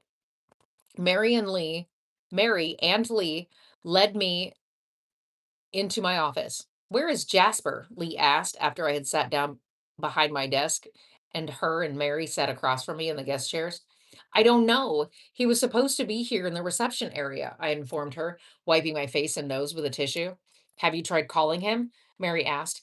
You might want to call him and let him know what has transpired and find out where he went, Lee said as she stood up frustrated. I left my cell phone at the reception desk, I said as I patted my pockets. Don't worry, I'll get it, Mary said, standing and walking out to the reception area. I watched out my office window as one of the uniformed officers came back inside and encouraged Lee to step out of the office. Two of them walked out to the reception area as Mary re entered my office. What? Lee exclaimed as she spoke with the uniformed officer for a couple of minutes. The uniformed officer nodded as Lee rubbed her face. I held off calling Jasper, waiting to hear what the officer told her. Lee turned to look at me through the window as the officer headed back out of the center. Lee lowered her head and returned to my office. Mary, can you please excuse us for a moment? I need to speak to Mackenzie privately, Lee requested. Absolutely. Mackenzie, I will be in my room with my children if you need me, Mary told me before leaving the office. What happened? I asked when Lee closed the door and sat down. Well, you know the woman? Lee told me as she leaned back in the chair. Who is she? Oh God, don't tell me I have another biological family member that has decided to come back into my life. No, it's nothing like that. She's Angela. What the fuck? Cult member, foster sister Angela? I wondered. The one and only. You didn't recognize her at all? Lee asked. Of course not. It's been like 30 years since I've seen her. Well, I can tell you, unfortunately, we can't charge them with anything. Why not? They walked into a public building, so they weren't trespassing. They didn't touch you in any way, so it's not assault. I'm sorry, but we can't charge them with a crime.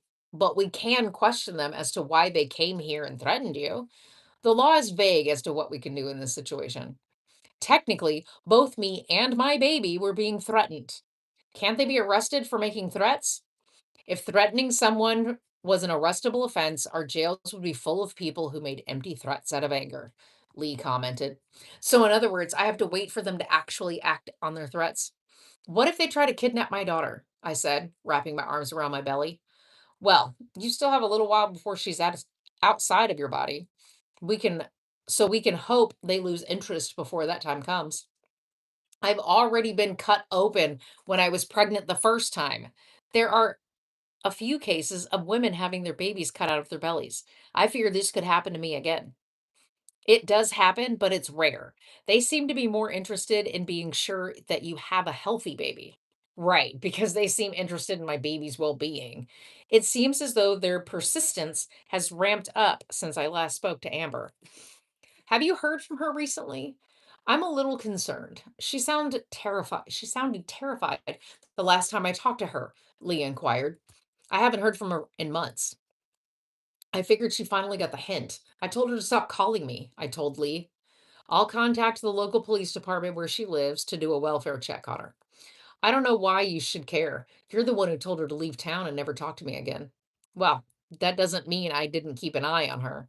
I felt bad that all in one day she lost her entire family and found out her father was a psychopath. I wanted to make sure she was able to get her life together and be self sustainable. I get it. So, who was the boy with Angela? Her 16-year-old son, Charlie. He was born in the cult and only knows what he grew up being told, Lee explained. I don't blame him. I blame the family he was born into. I thought Angela was stronger than that. How could she allow herself to be brainwashed? I wanted to know. The human mind is a complex organ. If you go into survival mode, you could be convinced of anything. Plus, I feel as though she is suffering from a case of Stockholm syndrome, Lee explained. Regardless of that, how did they know I'm having a girl? I asked. It could have just been a guess. They had a 50-50 chance of guessing the gender. Potentially they didn't really know. Angela was pretty confident when she said I needed to give my daughter up for adoption. Well, let's put the situation behind us. You need to call Jasper and find out where he went. I nodded, shrugged my shoulders, and called Jasper. For the first time I called, he sent me to the first time I called, he sent me to voicemail. I called him a second time immediately. Are you okay? Jasper asked when he finally answered. Where are you? You were supposed to be here at the center making sure there wasn't any danger, I scolded. Nothing was going on, so I thought I would go out to get you something to eat. I'll be back soon. What happened? Jasper explained. Hey, yeah. Two people walked into the center and threatened me and our daughter. You weren't here and they disrupted the guests, I told him, crying. Did they hurt you? He asked. I was a little shaken up at first, but Mary backed me up, and once Lee and the police showed up, I was okay. Lee is here with me now. She just wanted me to find out where you were and inform you of the situation, I told him. I'm on my way home now, Jasper said. Lee is going to assign a protective detail for me so this doesn't happen again. And when I go out to pick up a few things for the baby, I will have an armed guard.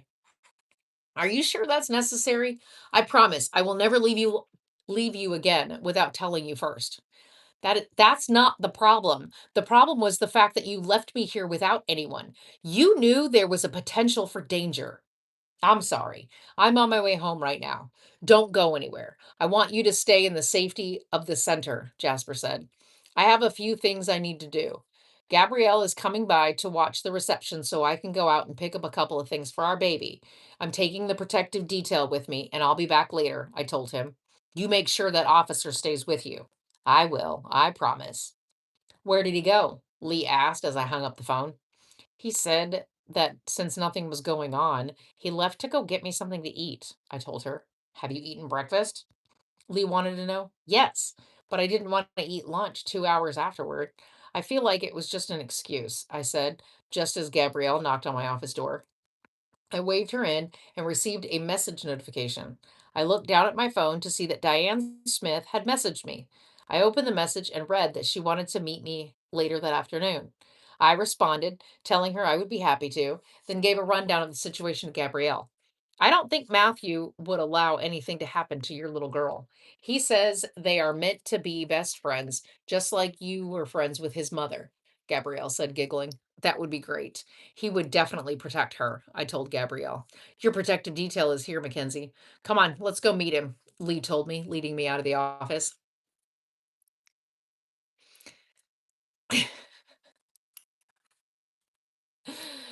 Ah, oh, I know. It's more of the like a nod to the fact that men are always different. They want to sweep you off your feet. Then the second you get married, they change completely, and you're like, why the fuck did I marry this fucking dude? You know? That's where that's going with Jasper. It's like, damn it. Yes.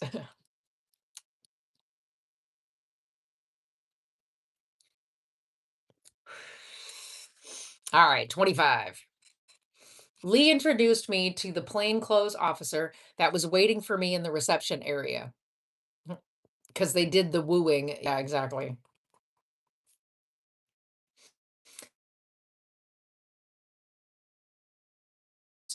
To go everywhere I go. Kenzie, this is Bert. Well, hello, mind. No, ma'am, I don't mind. Front door. Bert was a good looking man, and I didn't mind having him chaperone me around. I gave him the address to Diane Smith's house, and we climbed into his car. He didn't say much the whole ride, but it was peaceful. I was a little in awe of him, so I wasn't sure what to say. As he pulled up to the house, I had an uneasy feeling. My little girl was doing somersaults in my belly. It was as if she could sense my tension. You're going to You're going to be staying with me the whole time, right? I asked Bert. I'll be right next to you the whole time. If you feel uncomfortable, we can leave, he told me. I think I'm just a little jittery from what happened back at the center. Just remember, I'm here to keep you safe. I won't let anything happen to you. I nodded as we both exited the vehicle and headed up toward the front door. As I hesitated, Bert kept watch on the street. Just as I lifted my arm to knock, the door opened and a woman, only slightly older than me, stood on the other side. Are you Diane Smith? I asked. Yes, ma'am. You must be Mackenzie Tully. Come on in and I'll show you what I have, the woman said. Bert turned and followed me into the stranger's home. Diane walked across the living room and showed me an infant swing and a bouncy chair. Who is this? Diane asked, referring to Bert. He's with me, I told her as I walked over and bent down to check out the merchandise. Is it necessary for him to be in my house? Diane asked. I'm not going anywhere, so just show the lady the items or we're leaving, Bert told her. How old are the items? I asked, trying to finish the transaction. Before I could stand back up, I heard the sound of glass shattering, and someone wrapped a belt around my neck and pulled me down onto my back. I was dragged down a hallway and into the kitchen. I saw Bert lying on the floor behind the sofa. Blood was seeping from a cut on his scalp. I struggled as best as I could, grasping at my neck, trying to loosen the noose. My baby girl was kicking me hard as she could, for as long as she could. As I struggled to get free, her movements became slower and not as strong. My baby girl was struggling, and I was not going to let anyone take her from me.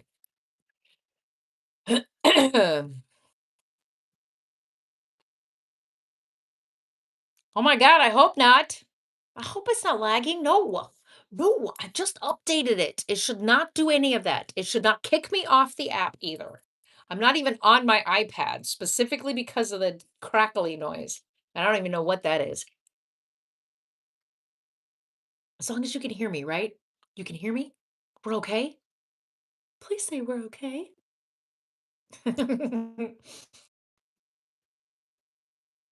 Well, as long as it was just for a second, we're good. All right. 26. As I gasped for air, I thought that I was hallucinating. There were three people standing over me. I saw Angela, her son Charlie, and the woman who claimed her name was Diane. Just behind them, I could have sworn I saw Jasper. You should have listened to me, Angela said, pulling a large chopping knife out of a butcher block on the counter. Ease up around her neck, Charlie. I want the baby unharmed.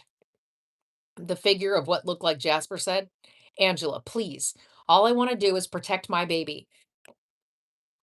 I can't protect her if I don't know where she is, I said as Charlie loosened the belt around my neck. Gwen, Charlie, hold her down, Angela told them. Wait, Gwen? I said, stupefied. The one who told me her name was Diane turned out to actually be Gwen. She positioned herself down by my legs and Charlie pinned down my arms. Remove her left leg, Gwen, Jasper told her. I was beginning to realize that Jasper was not a figment of my imagination, but he was actually there, and he was helping them. Gwen yanked my prosthetic loose and tossed it to the side. Jasper, help me, I cried out. Angela, Gwen, why are you doing this to me? Oh, Mackenzie, are you surprised that Gwen and I are still together? When you screwed up the foster home we were in, I thought Gwen and I were going to have a shitty life. We were actually adopted by a wonderful couple who showed us what family was really supposed to be like. When we turned 18, we had been arranged to marry an elder at our church. Luckily, it was the same guy, so we are sister wives, Angela told me. Jasper, how do you fit into all of this? I wanted to know. Get on with it. I want to get my little girl and get out of here, Jasper ordered. Jasper, are you a part of their cult? I asked him, even though he wasn't responding to me. It's not a cult, Angela yelled. Just because we had an arranged marriage with a within a church compound does not mean we. Why are you doing this to me? I wondered. We only need your baby. We want to make sure she is taken care of properly, Angela informed. I can't take care of her properly. I can take care of her properly. You just have to let me go, I told her. No, you can't. Danger always finds you. You are going to take the baby. We are going to take the baby with us so she can be raised in an environment with several mothers to keep her safe from danger, Gwen said, still holding down my right leg and left stump. Right now, you are the one putting me in danger, I told Gwen, lifting my head up to look at her. As I looked past Gwen, I saw Jasper looking down at Angela as if he was trying not to make eye contact with me. Bert began to stir on the floor. So I was so glad he was still alive. Fuck this. Shut up. I'm taking your baby and there is nothing you can do about it, Angela said before placing the blade of the knife along my lower abdomen. As she sliced into my skin, I screamed as loud as I could muster in order to gain the attention of the officer as he slowly sat up. Just as I felt the blood begin to pool around me and soak my pants, Bert was on his feet and he was pulling his gun out of its holster. Quit screaming. I have to cut deeper to get the baby out, Angela scolded. Since the front door had been left open, Bert got their attention by slamming the door closed. Angela stood up and pointed the bloody knife toward the front door. Put down your weapon, the officer said with authority as he took 2 steps toward the kitchen, pointing his gun straight out in front of him. This is none of your business, Angela told him. Put down the knife, the officer repeated. Fuck you, Angela spouted. Bert was leaning his hip against the back of the sofa, aiming his gun toward Angela and Jasper, trying to steady himself. Gwen let go of my leg and stump, backing away from me and stepping over next to Jasper. Charlie let go of my arms and joined Gwen and Jasper. Without taking his eyes off of Angela, Bert pulled out his cell phone and called his dispatch. When he requested an ambulance, Angela crouched down again between my legs. She pressed the blade of the knife to my stomach and sliced across the initial cut, only deeper the second time. The screeching sound that emanated from my voice was a sound I had never made before that moment. Stop right there. Put down the knife, Bert ordered Angela.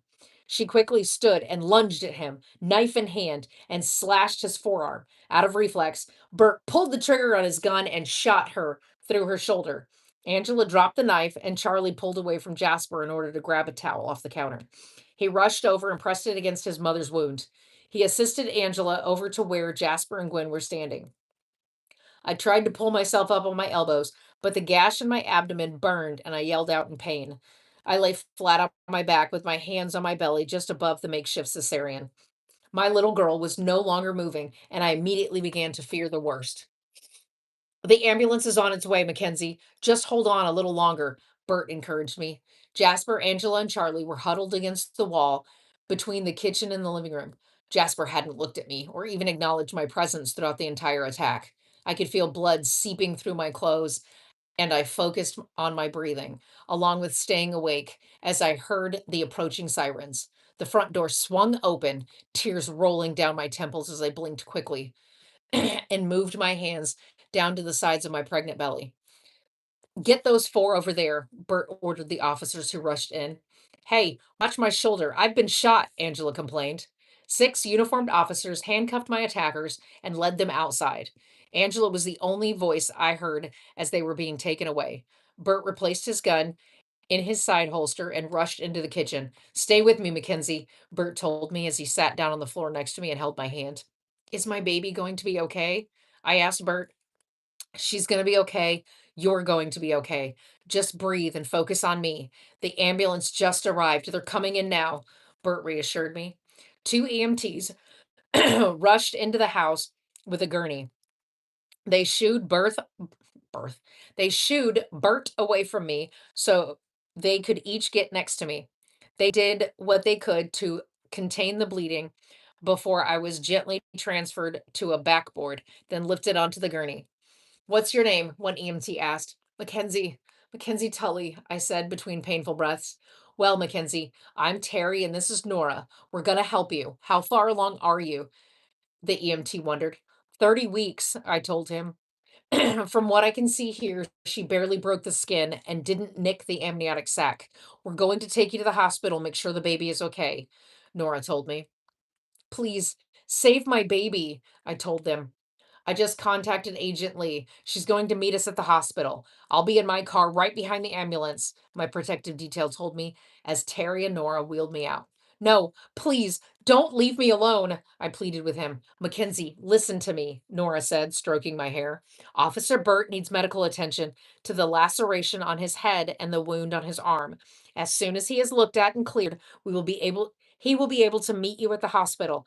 Terry and I will be with you in the back of the ambulance, and I will make sure someone is with you before I leave you at the hospital. Are you okay with that? I nodded as the gurney I was on was slid into the back of the ambulance. Bert kept an eye on me until the back doors to the ambulance were closed and he could no longer see me.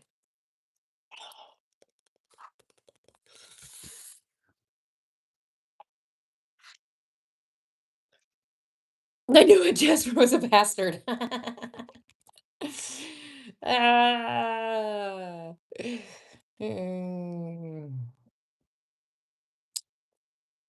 She was going okay, so there was a story I had read about this pregnant woman who was about 30 weeks, and she went to this house to this woman who said that she had baby items specifically, for sale, and this was somebody she found on Facebook, right? And when she arrived, the woman lured her down into the basement, cut her baby out, and then once the baby was out and everything, she then cut up the woman and stuck her on the barbecue grill to grill her up. And then she had to take the baby to the hospital because she realized the baby wasn't breathing. Because dumbass, you don't kill the mother first. Just saying. Anyway, yeah, I know. Bert really should have shot her before she was able to cut into her a second time. I mean, come on, dude. I think he was a little nervous about the gun. He seems a little nervous, doesn't he? Hey, he still got her though. But he doesn't suck that badly.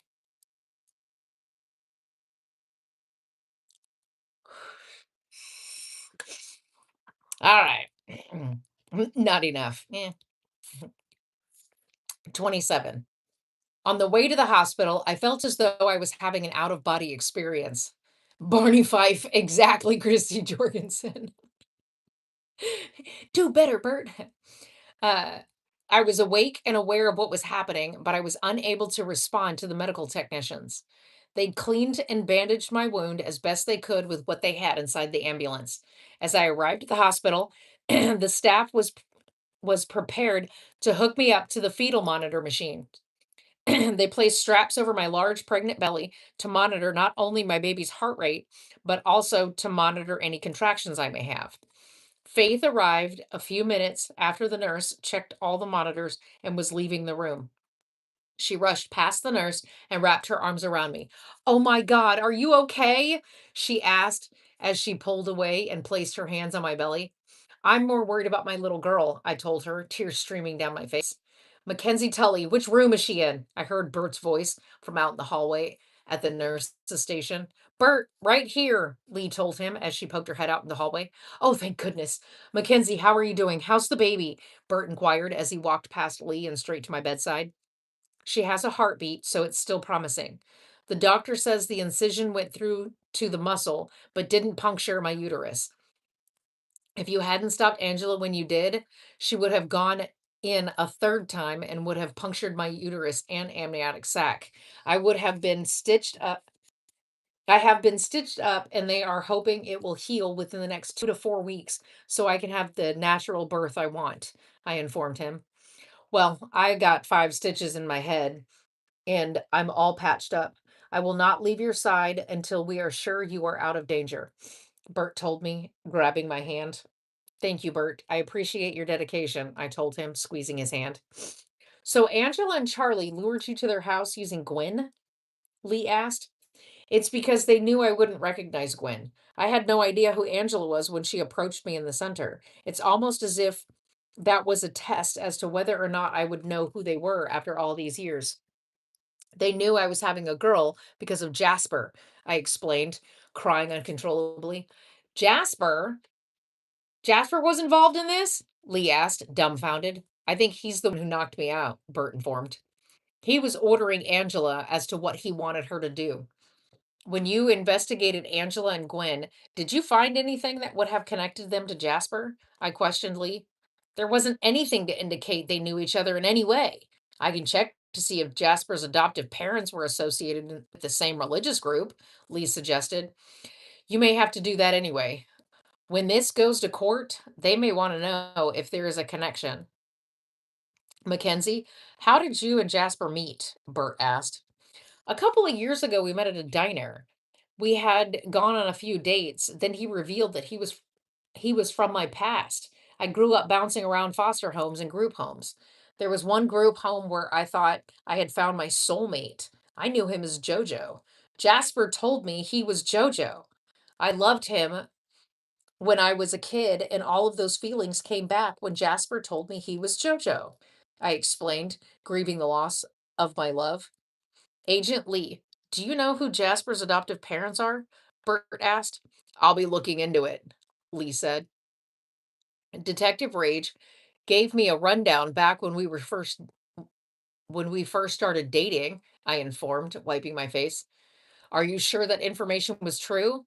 It could have been possible that Brett Carter slash Detective Rage should have been could have brought Angela and Jasper in to ensure that you would eventually meet your demise, Lee informed. This is a lot.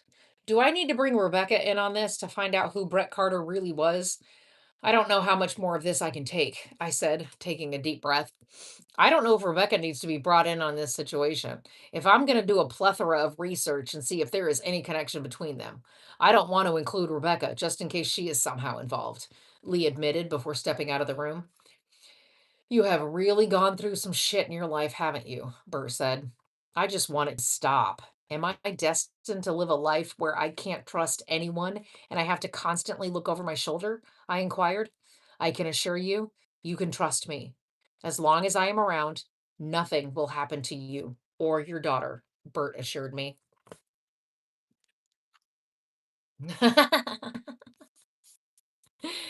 um,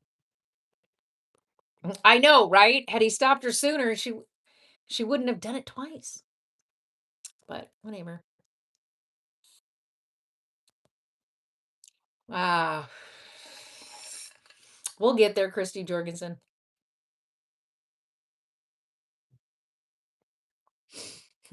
See, now we're trying to figure it all out. What the fuck? Ah.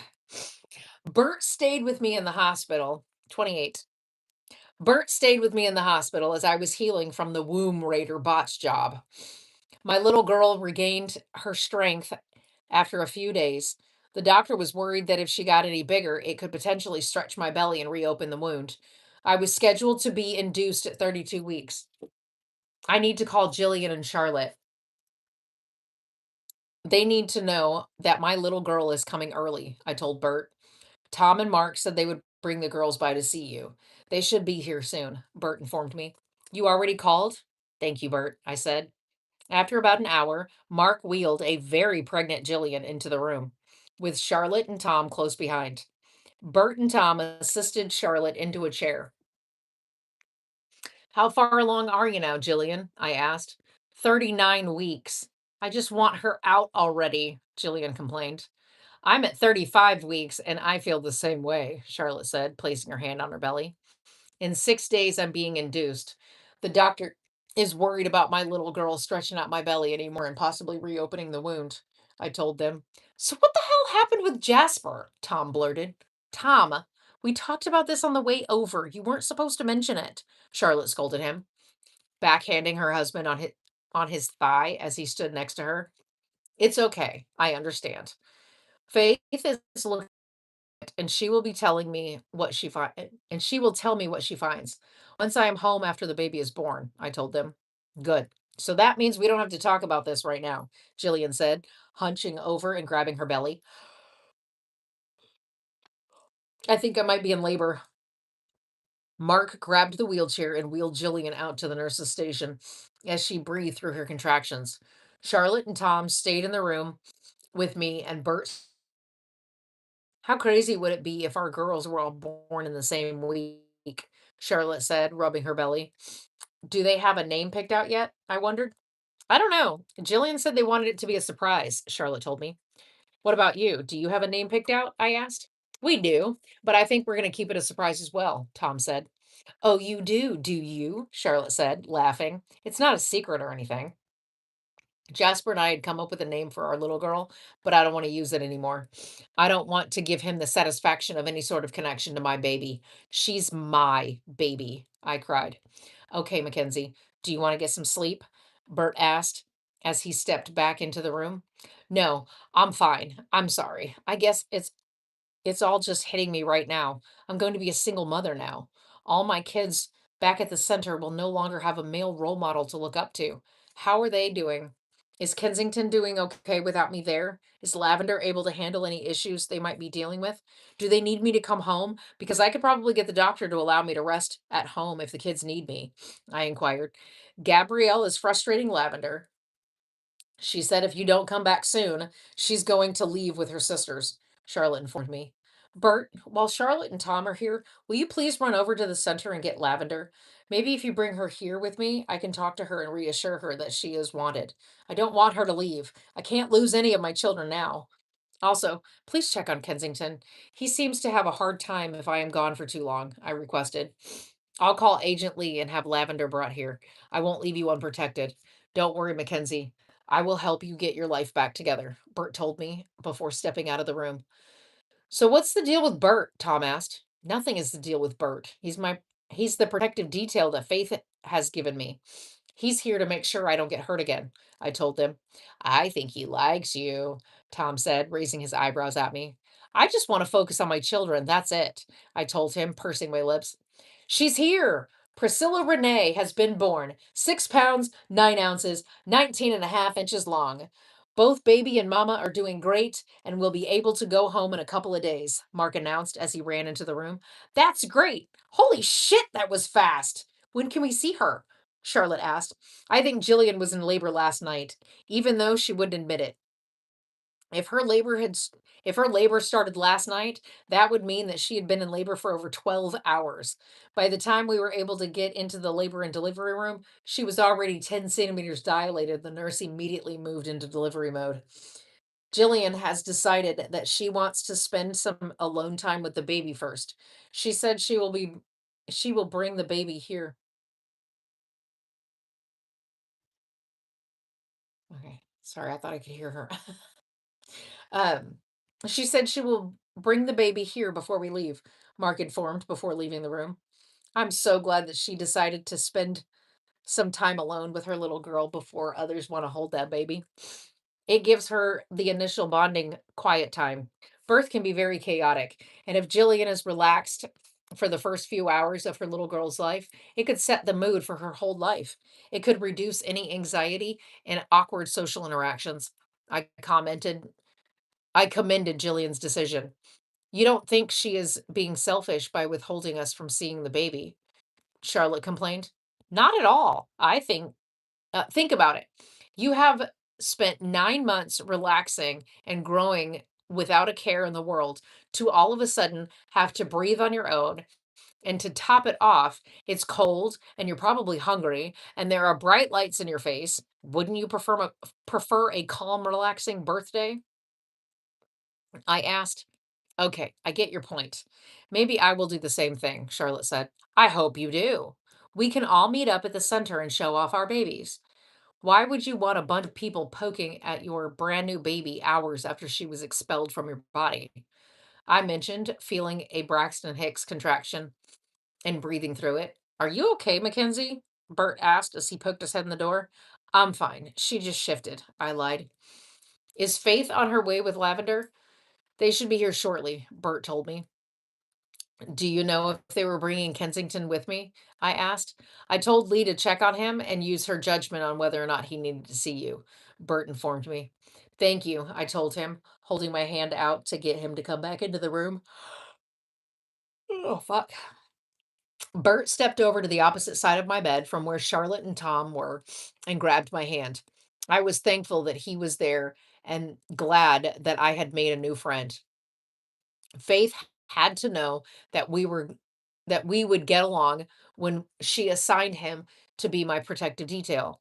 A few moments later, Lee walked into the room with Lavender. She stood at the foot of the bed. I could see the irritation on her face. I knew that she wasn't irritated with me, but I wanted to make sure she knew I would be coming home soon. Are you doing okay? How's everything going at the center? Are the kids okay? I asked Lavender. Kensington is having a hard time without you, but Evelina and Zarabella are doing their best to help him relax, she told me. And how are you? I asked. Gabrielle is getting on my damn nerves. I have had to tell her that I am an adult and she doesn't need to tell me what to do. If she continues to treat me like a child, I'll be taking my sisters and leave the center. That bitch is not my mother. You are, Lavender told me, touching my foot. I don't appreciate the language, but I will let it slide because you said I'm your mother. I said, tears with tears welling up. Of course you are, Lavender said, stepping around to the side of the bed and sat up near my feet. You are the mother to all of us at the center. We love you. I promise you, I will always be there for you and all of my children that reside at the center. Please don't leave. If I speak with medical staff, how would you feel about staying with me until my baby is born? I asked Lavender, knowing she never really got along with Gabrielle. Camaro. Name the baby Camaro.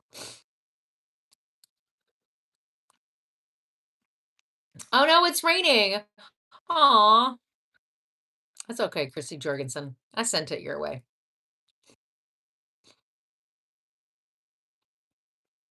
Ah. Chapter 29. It's the last chapter.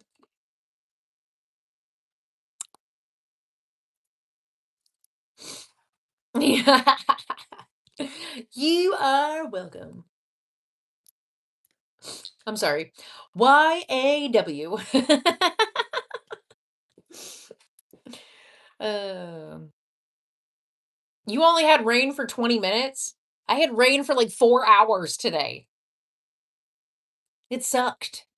It sucked. All right, 29. Y'all ready to see how it ends?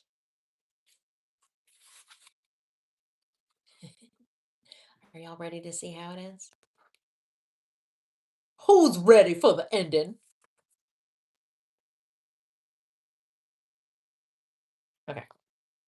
Anyway. All right, chapter 29. Yes and no. 3 days after Priscilla was born, Jillian brought her into the room to see us. As Charlotte stood to get a good look at the new bundle, her water broke and she was rushed to a delivery room. She's so small, Lavender said as she held the new baby. I'm pretty sure Mackenzie's baby will be smaller, Jillian informed Lavender. Is she okay? Lavender asked, passing Priscilla back to Jillian. She's okay. The doctor's more concerned about me.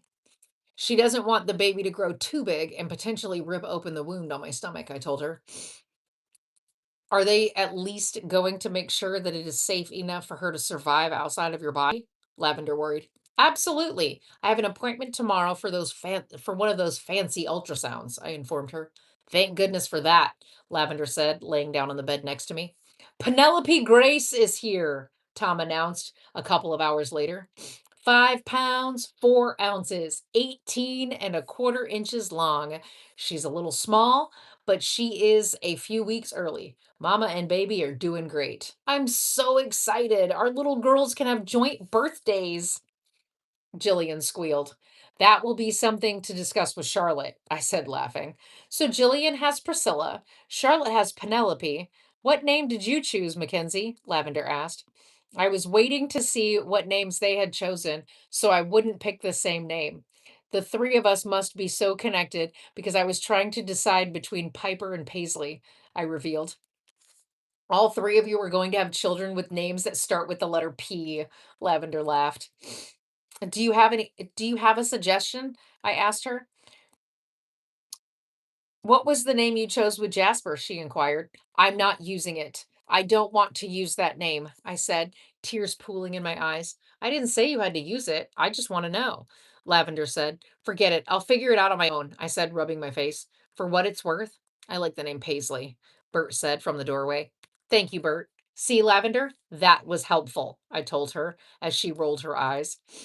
3 days later, at 32 weeks, I was induced, and my little girl made her appearance out into the world by being into the world being delivered early but healthy. Paisley May was born at 4 pounds 2 ounces, 15 and 3/4 inches long. She had to spend her first weeks in the hospital. Bert drove Lavender and I with Paisley back to the center once we were released. When we walked in, everyone was waiting for us in the reception area to meet the new baby. Lee had done some digging, and although Jasper was adopted, he was not the JoJo that I knew. Jasper had been adopted by the same couple as Angela and Gwen, but it was 2 years before they were. It just so happened to be the couple who were related to the couple who adopted Malachi. When Brett Carter murdered the couple and kidnapped Malachi, Jasper, Angela, and Gwen showed up at the house when Brett was talking to Malachi. He told them to go home and that if they stayed quiet and didn't tell anyone what happened, he would come back for them someday when they were needed. He convinced Jasper to date me because he knew it would upset Malachi enough to attack me. This part of his plan was not shared with Amber. She had no idea that Malachi had been taken from a cult compound and didn't know that he had spoken to anyone else. When Brett had first spoken to Angela and Gwen, he didn't know that they had previously come into contact with me. When Gwen first brought it up, Brett was pleased with himself and insisted that they be the two who ruined my life. Angela and Gwen were told to stand by until Jasper informed them that I was pregnant. They were supposed to eliminate me and steal my baby. It was Brett Carter's last fuck you to me. He did everything he could to get rid of the one child that he believed wasn't his because Rebecca got rid of his two other children, Malachi and Amber. Jasper somehow found out about JoJo and managed to deceive me into believing that he was my childhood crush. All the times that Jasper had snuck away to make secret phone calls when he was contacting Angela and Gwen. When he led Dustin, Sarah, Camden, and Hallie away from our table when we were on our honeymoon, he basically told them they were no longer needed. They were only there to make an appearance so they could be used later on to bring Amber back into my life. Amber was being used as a pawn in their sick game they were playing with me.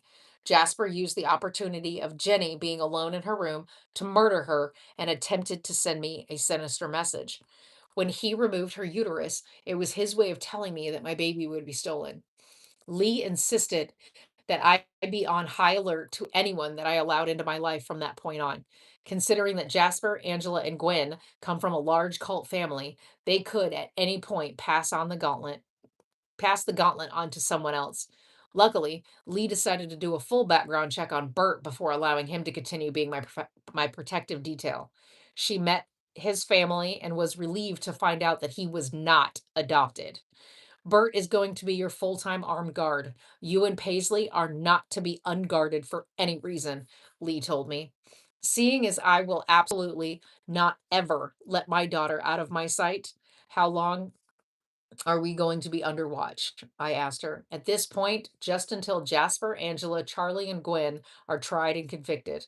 Once that happens, we can confirm your safety. You will no longer require the guard.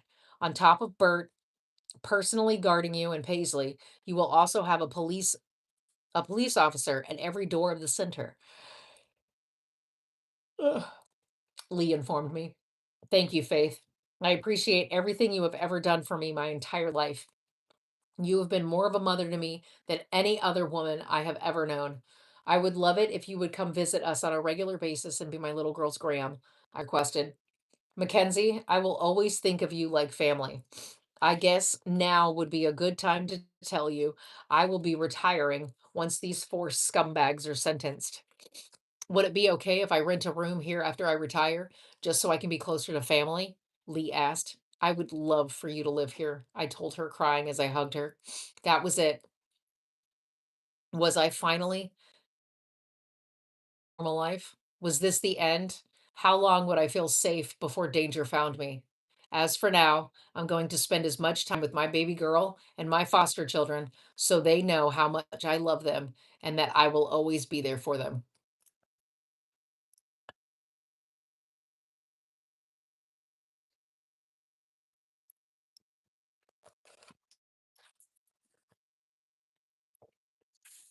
The end. Now I feel like I wanna cry. It's over again.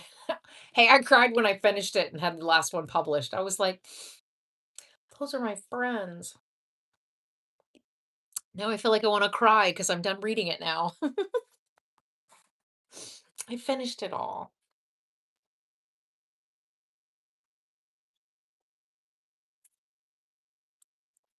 Oh, she's fine. She's just in hiding. I know. I feel like those characters were my friends. Mackenzie, Charlotte, Jillian, and they had their babies. Oh,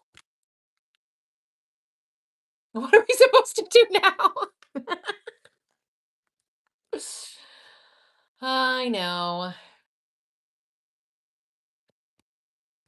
Well, here's the deal.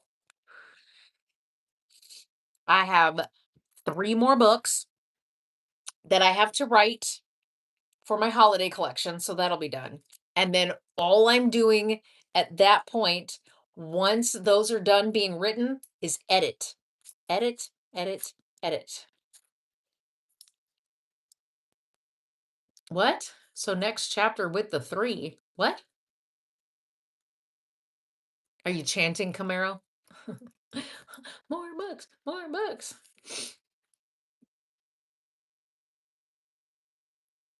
Next chapter with the 3 books. What? Oh, you think I need another book? You think I need another book? Should I write another one? Just randomly publish it whenever the fuck I want when it's done? I mean, I'm gonna have time because I don't plan on writing another book until all of the chaos through 2030 is completed. Okay, so here's the deal. The rest of this year and next year, I'm not writing any new books. I'm just doing all edits. Everything is editing. Once everything is edited and already ready for beta readers or publishing or whatever, then I'll start writing new books. Because the next book after my holiday collection is done, dun dun dun, is the snake book. So the next one that I could read on live would be this one, but it won't be until later in the year. I have not scheduled that yet because I need to have everything I need I need to have everything set and finished and, less stress.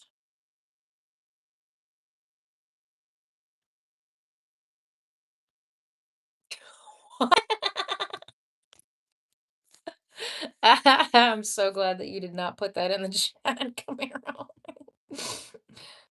You need a May reading? Ugh. Girl, it is stressful for me to have to sit and get on live. Not really. I mean, it's only because I'm sitting there thinking I still have 3 books that need to be written. I still have 3 more books that need to be written, and then I've gotta edit all of this shit, so I have to get all of that done. Plus, I'm sitting here to start reading random books. Hey, I'll read what, they can only be mine. Oh, look, here, you know what?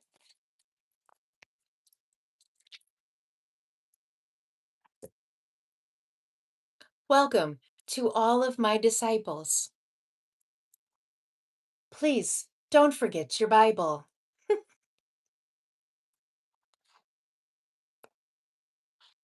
Just before we end, I'm going to read a little prayer. Hold on. Where is the prayer?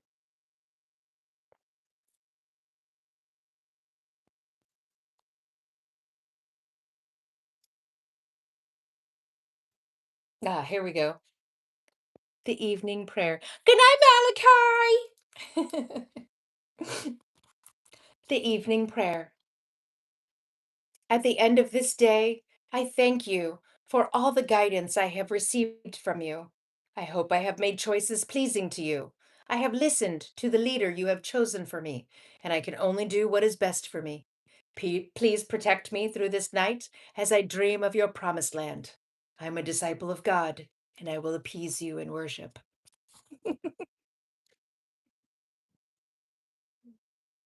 The evening prayer.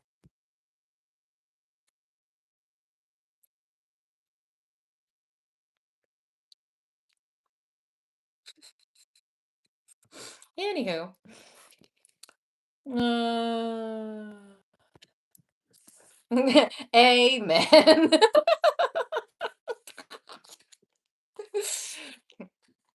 This is my cult series.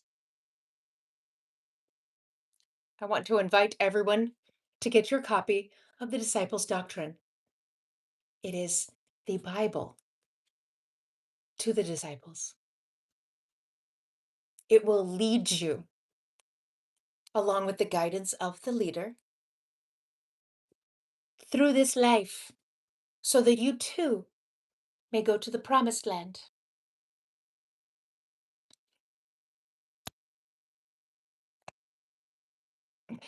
Ah, don't fuck with the leader because otherwise you'll be shunned, bitches. Anywho. What the hell? Ah, Miranda. Christy Jorgensen's like, yes. Plus, I plan on doing audiobooks too. I have to sit here and record audiobooks. Shun the non-believers. Shun! Yes. I will tell you this much though. One of those books my beta reader sent back to me, and when she sent it back, she said, I cried. You suck. And I said, good. I'm glad that you did because so did I when I wrote it. I was like, oh. Sometimes you just have to kill off characters.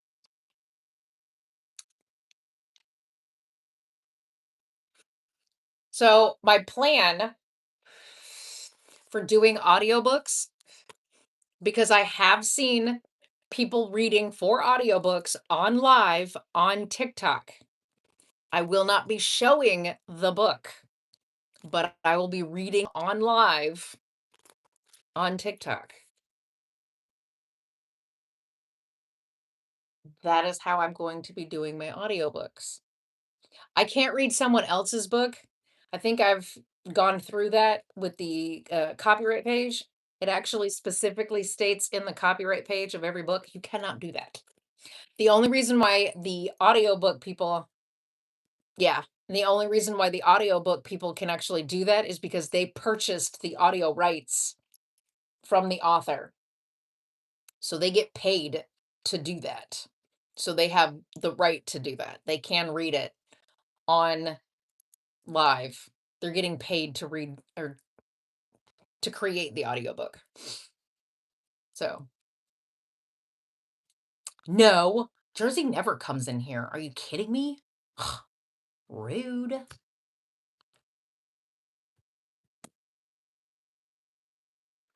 That's my chair.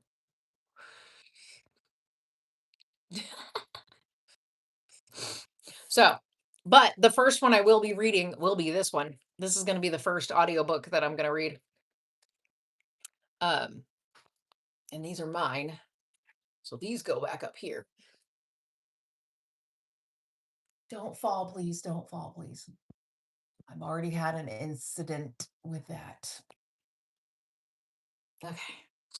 So, yeah, and I will tell you that the audiobooks will be done Saturday and Sunday once I get to that point. And they'll probably be done late night, most likely. But I'm hoping to start doing more um TikTok lives. It's just difficult to do that right now. And I will have to find a specific place in the new house that will have to be soundproofed so there's no echo. I'll have to get a mic, um, and a few equipment, some equipment for it in order to do that. Oh, I can put that on. You got to do homework at some point. Yeah, I know. I got books to write. But yep, I'll be sitting with my computer open, recording. Hell yeah. Gotta record it, make it sound good. I'll have my phone set up. Gotta do laundry. Oh my gosh. But yeah, I'll have my phone or iPad or whatever set up and I'll be doing uh reading and shit like that. I gotta find the right program. So I was gonna use, let me put it this way. I was gonna use one that used real voices in order to do that. And basically, all you do is you take the book and you upload it specifically to the program. You assign voices to the certain characters and stuff like that. And it's not AI in any way. They're actually voice actors that got paid to use their voice for the specific program. I watched the Discord. I watched the Discord for so long before I made any kind of choices, right? I listened to some of the voices. I was like, okay. And I'm like, this can't be too hard. I'll just, some of the books and stuff like that that I have a file. It's just on a Word file from a PC where now I have a Mac.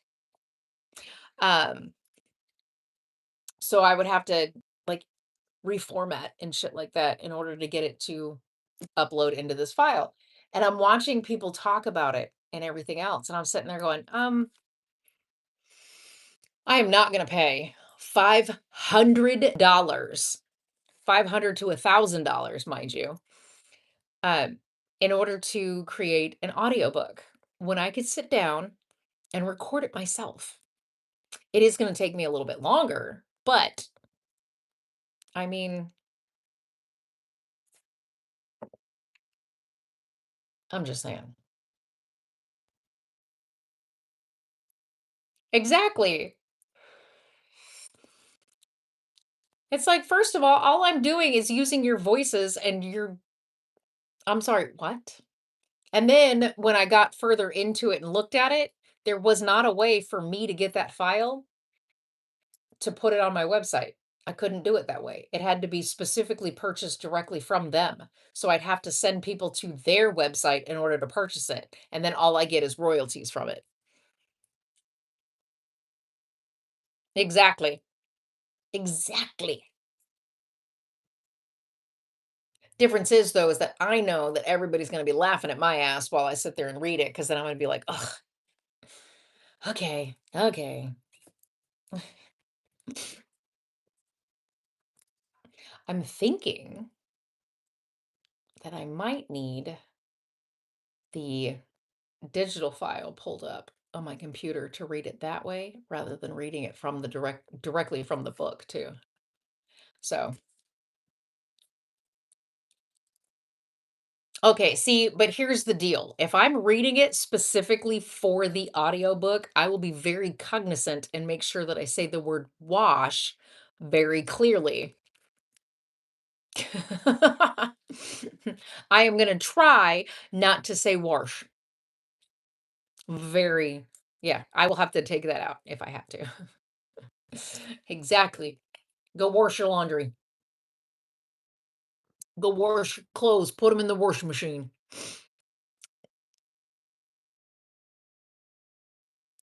And Carrie can't say anything. I just told you, my parents are from upstate New York. That's where I get wash from. Oh, I'm sure I would. I would definitely slip a couple of times. I get that from my mother. Get it from my mama.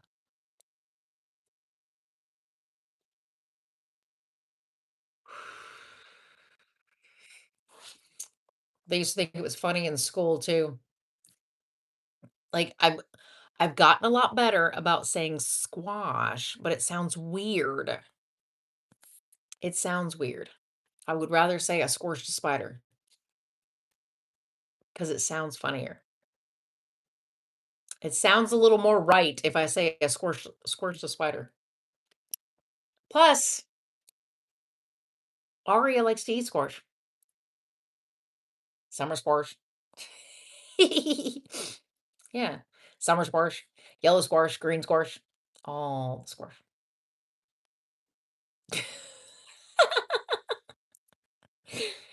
It sounds weird when you say squash. Sounds more like a sound, like a bird.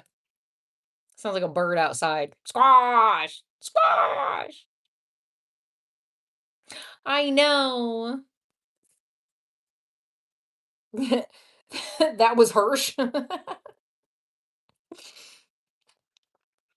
I was live for a little while this morning.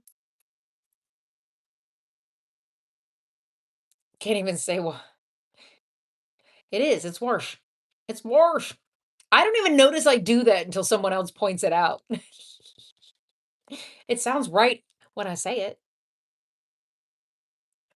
Hell yeah. But yeah, I was live for a little bit this morning.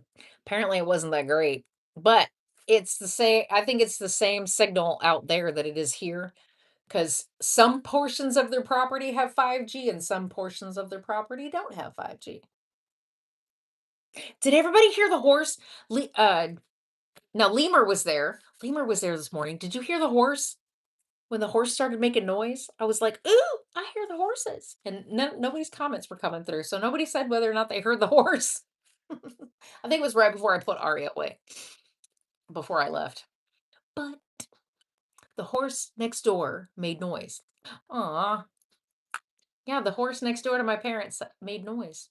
And I did everything I could not to show my parents' house or any like distinctive features of their house while I was on live. I mean, the trees and the shit that they have in their trees, but that's about it.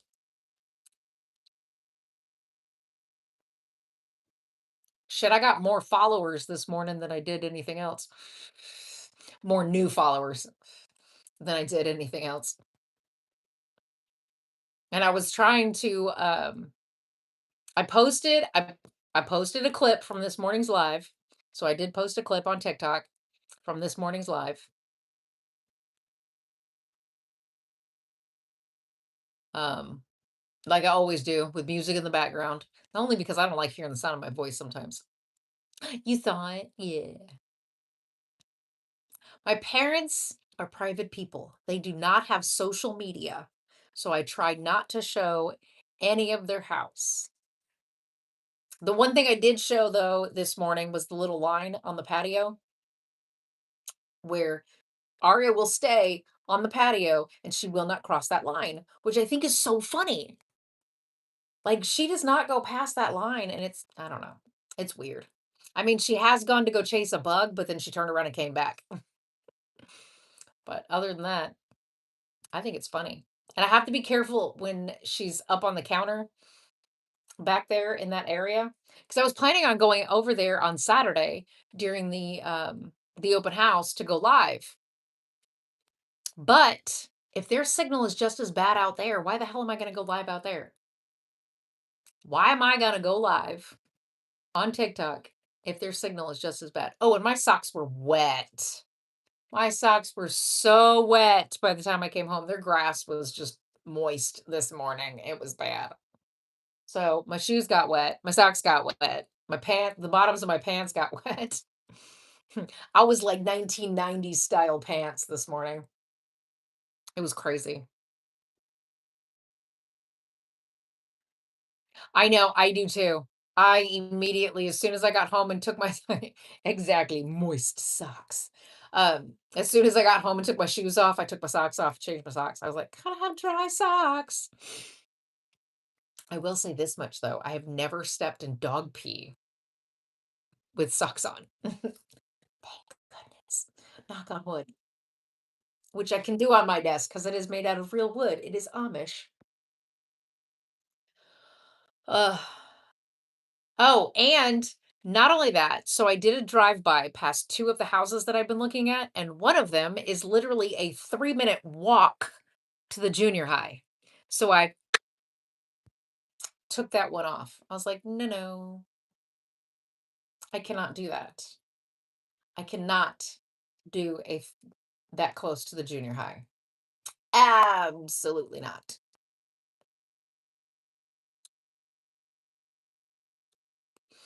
So unfortunately, yeah,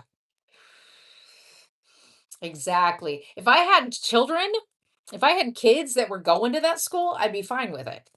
But the schools are all within close proximity to each other. So if the junior high is right there, that means that the high school is just a little further down the road and the elementary school is a little further down that. No, thank you. I'm not doing that. So one of the houses was taken off, which sucks, but whatever. It's fine. It's fine. Ugh. Have y'all been following the drama on TikTok? There's a lot of shit going on. It has nothing to do with monkeys. Oh, I think most of y'all blocked the people that are having the drama right now. So,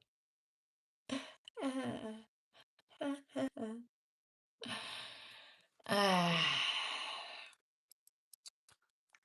not gonna lie, I believe that these two people that are now having drama with each other deserve it. I know there's always so much drama over there. These two people used to go live together all the time. Yes. So these two people used to go live together all the time. They were always live together. Oh, they're best friends. They're just best friends. And they're always on each other's lives. And then they allowed someone to come into their live to talk about the monkey drama. And then they apologized to the people who were the bad people with the monkeys. And then those two people, everybody decided to block them because it's like, oh, well, if you're going to do that to the person who was trying to bring awareness to the monkeys, who I don't really know what they're trying to do now. So we're all going to block you because now you're just full of drama. That's just who they are. They're always drama. They're always talking about everybody you know, they've always got somebody's live playing in the background. So we're listening about it, blah, blah, blah. Now they are no longer friends. So now they're having drama with each other.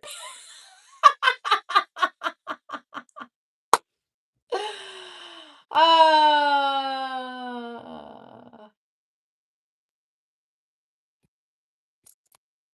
I know, right? Again? Yes, Camaro. They're beefing again.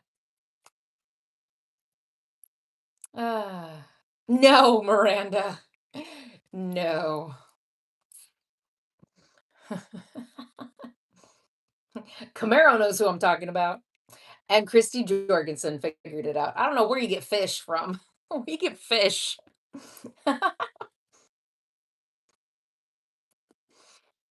Wow. But anyway, I wasn't going to say it. I wasn't going to say the names.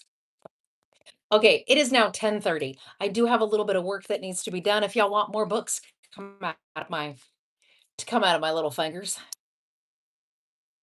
Oh. Oh, no, you got rain? Hmm. Caught the fish.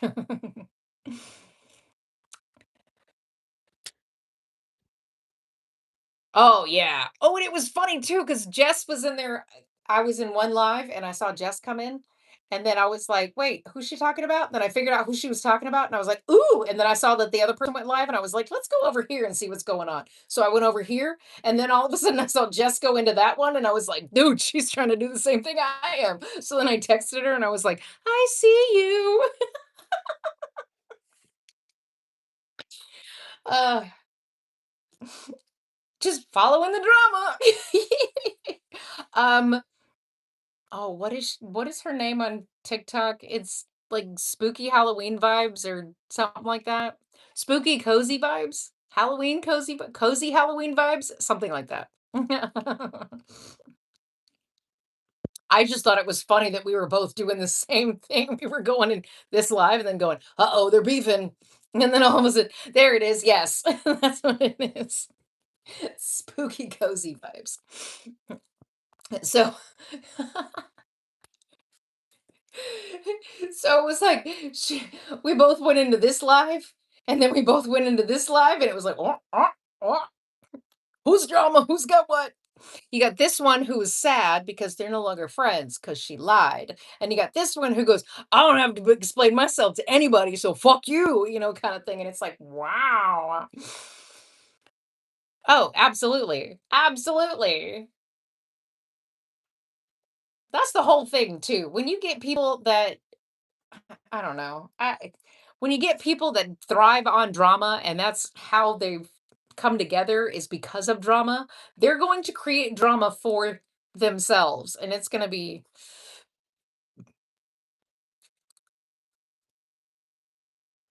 no, I think at some point I just decided I didn't care anymore. I was like, whatever. You know how it goes. Sometimes it just gets to that point where it's like, y'all's beef is dumb. Y'all's beef is dumb. Oh, wait. You're talking about the other person that was like the go between that came up in one of the lives. Yes, I did see that. But yeah, their beef was dumb, is dumb. I was like, you heard it a couple of days later. Yeah, whatever. Everybody's got to be beefing about something. I'd rather eat the beef. I don't need to have beef with someone else. So, anyway, I choose not to engage the beef. I choose to just remove the beef. Tacos for days. No, okay, anyway. Um all right, I got work to do. Y'all have been great. I know it probably didn't end the way that y'all wanted, but you know what? It was technically a happy ending.